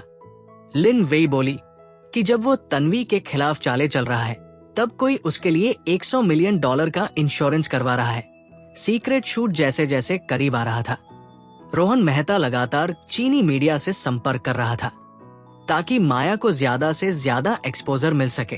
वो बयान जारी कर रहा था, माया फला से बेहतर है, माया ठिकाना को पीछे छोड़ रही है। नतीजा ये हुआ कि माया की मौजूदगी आसमान छूने लगी। वहीं तन्वी के बयान भी जारी हुए, लेकिन उसका जिक्र बस कहीं कहीं, और वो भी माया से जुड़ी खबरों के बीच 2-4 लाइनों में। फैज बेचैन होने लगे। ऑफिशियल फैन क्लब के लोग बार बार लिन वेई से संपर्क कर रहे थे, लेकिन तन्वी हर बार इशारा कर देती, चुप रहो। लिन वेई समझ गई विदेशों में सीक्रेट मैगजीन कोई टॉप टियर नहीं थी। इतनी हंगामा खड़ा करना तन्वी को छोटा दिखाता, इसलिए उसने बस 4 शब्दों में जवाब दिया, तन्वी पर भरोसा रखो। इन 4 शब्दों से फैज को राहत मिली। वे जानते थे तन्वी हमेशा लो प्रोफाइल रहती है, उसे पता है उसे क्या चाहिए, और उसके पास हमेशा एक प्लान होता है।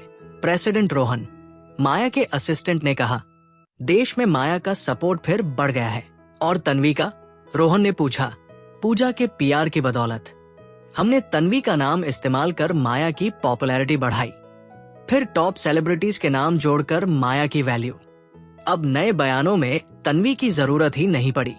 उसका जिक्र माया के मुकाबले बहुत कम है। यही हमारी रणनीति थी। पूजा ने ठंडी हंसी के साथ कहा। लेकिन असली जीत सीक्रेट शूट के बाद तय होगी। अगर माया का परफॉर्मेंस शानदार रहा तो देश लौटते ही तन्वी नाम की कोई चीज बचेगी ही नहीं। मुझे पूरा भरोसा है, माया ने आत्मविश्वास से कहा। मैंने तन्वी के शो देखे हैं, मैं उससे कम नहीं हूं। और मत भूलो, वो पहले मेरी सब्स्टिट्यूट थी। उसे नहीं पता था कि माया की नकल करते करते तन्वी को अपने स्टैंडर्ड कितने नीचे गिराने पड़े थे। फोटोग्राफर को मैं संभालूंगी, पूजा ने कहा। फ्रंट कवर पर तुम्हें ही फोकस मिलेगा। माया, ओरिएंटल ट्रेंड थीम को अच्छे से समझना, मैं पूरा ध्यान रखूंगी। ये पहली बार होगा जब तुम और तन्वी एक ही स्टेज पर होगी। ये सिर्फ तुम्हारी नहीं, पूरे तियानी एंटरटेनमेंट और रोहन मेहता की साख का सवाल है। ये लड़ाई तुम्हें हर हाल में जीतनी होगी। कल की बेइज्जती का बदला मैं जरूर लूंगी, माया ने दृढ़ता से कहा। कल?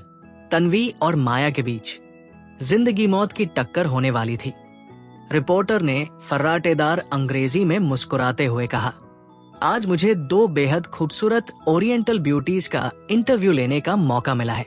आइए तन्वी और माया का स्वागत करते हैं। इस पल माया को अपने कान में लगे ट्रांसलेटर की बात समझने के लिए 1 सेकंड रुकना पड़ा। वो केवल चीनी भाषा में ही जवाब दे सकती थी। वहीं दूसरी ओर तन्वी की अंग्रेजी रिपोर्टर जितनी ही धारा प्रवाह थी, वो बेहद सहजता से बातचीत करने लगी। कुछ ही पलों में रिपोर्टर को तन्वी से एक अलग ही कनेक्शन महसूस होने लगा।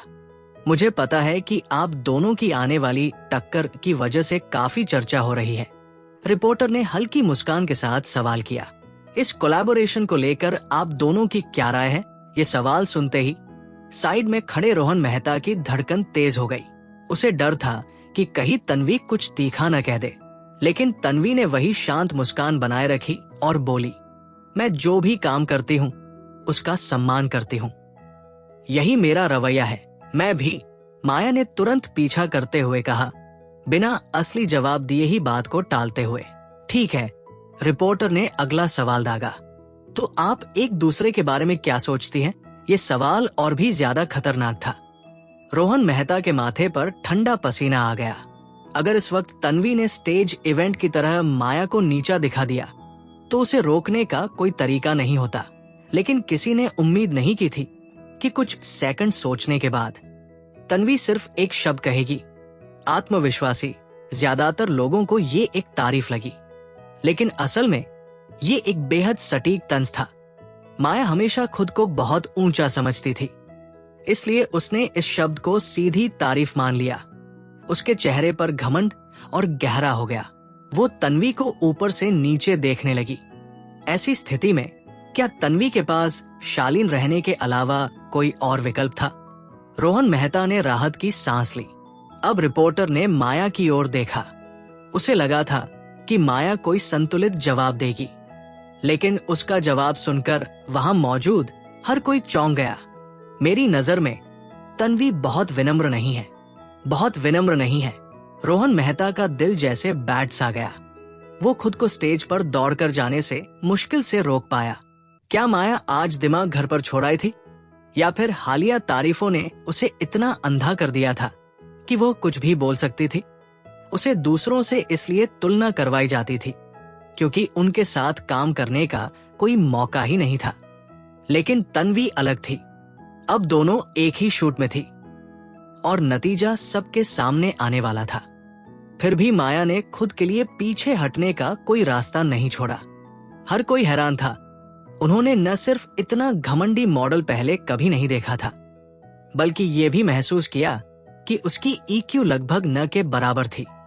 इसके मुकाबले तन्वी का जवाब सोच समझ कर दिया गया, गहराई वाला और सधा हुआ था। रिपोर्टर कुछ पल के लिए अटक गई। उसे समझ नहीं आ रहा था कि बात को कैसे संभाले। तभी तन्वी ने बेहद सहजता से बात आगे बढ़ाई और माहौल को संभाल लिया। मिस माया, सीनियर हो जिंगजिंग के साथ भी एक ही न्यूज में आ चुकी है। मेरे अंदर तो वैसी काबिलियत बिल्कुल नहीं है। मुझे अभी बहुत कुछ सीखना है। जिस हो जिंगजिंग का नाम तन्वी ने लिया, वो वही मशहूर सुपर मॉडल थी जो कभी विक्टोरिया सीक्रेट रनवे पर चल चुकी थी। रिपोर्टर्स उसे अच्छे से जानते थे। साथ ही वे ये भी समझ गए थे कि तन्वी बस शालीनता दिखा रही थी, क्योंकि अगर माया वाकई इतनी महान होती तो वो किसी 3rd क्लास मैगजीन में शूट नहीं कर रही होती। माया अब भी आत्मविश्वास भरी मुस्कान के साथ खड़ी थी। तन्वी की बातों को उसने अपनी जीत मान लिया था। आपकी बातों से तो लगता है कि मिस माया वाकई कमाल की है, रिपोर्टर ने राहत की सांस लेते हुए कहा और माया की तारीफ कर दी। पूरी इंटरव्यू सिर्फ 20 मिनट की थी, लेकिन साइड में खड़े रोहन मेहता का दिल जैसे कई बार गले तक आ गया। उसे डर तन्वी से था, लेकिन आज माया ने उसे पूरी तरह निराश कर दिया। इंटरव्यू खत्म होते ही रोहन मेहता ने गुस्से में माया से पूछा, तुमने इंटरव्यू में तन्वी को नीचा क्यों दिखाया? रोहन, तुम तन्वी का पक्ष क्यों ले रहे हो? माया झल्लाकर बोली, ये हमारा मौका था उसे उसके घमंड से नीचे उतारने का। उसने मुझे जितना अपमानित किया है, मुझे बदला तो लेना ही था। थोड़ी दूरी पर खड़ी तन्वी ये सब देखकर हल्की सी मुस्कान दबाए हुए थी। उसके चेहरे के भाव देखकर रोहन मेहता के मन में अजीब सी बेचैनी होने लगी। कहीं ऐसा तो नहीं कि तुम सच में मानते हो कि मैं तन्वी या हो जिंगजिंग से कम हूं? माया ने तीखे स्वर में पूछा। रोहन मेहता ने माथे पर हाथ रखते हुए उसे समझाया। माया कभी कभी होशियार होती थी, लेकिन तारीफ मिलने के बाद वो सबसे ज्यादा बेवकूफ हो जाती थी। यही वजह थी कि तन्वी ने उसे आत्मविश्वासी कहा था। अब शूट की तैयारी करो, रोहन ने सख्त लहजे में कहा। ये लड़ाई तुम्हें हर हाल में जीतनी है। अगर हारी तो टॉप 10 मॉडल अवार्ड्स का सपना भी टूट जाएगा। चिंता मत करो। माया की आंखों में जीत का जुनून साफ दिख रहा था। उसी वक्त कमरे के दूसरे कोने में तन्वी को आरव मल्होत्रा का फोन आया। अभी जो इंटरव्यू हुआ मैंने सब देखा। आरव की आवाज शांत लेकिन ठंडी थी। मैंने लूचे से उसकी क्लिप हो जिंग तक पहुंचा दी है। उसे ज्यादा फर्क नहीं पड़ा।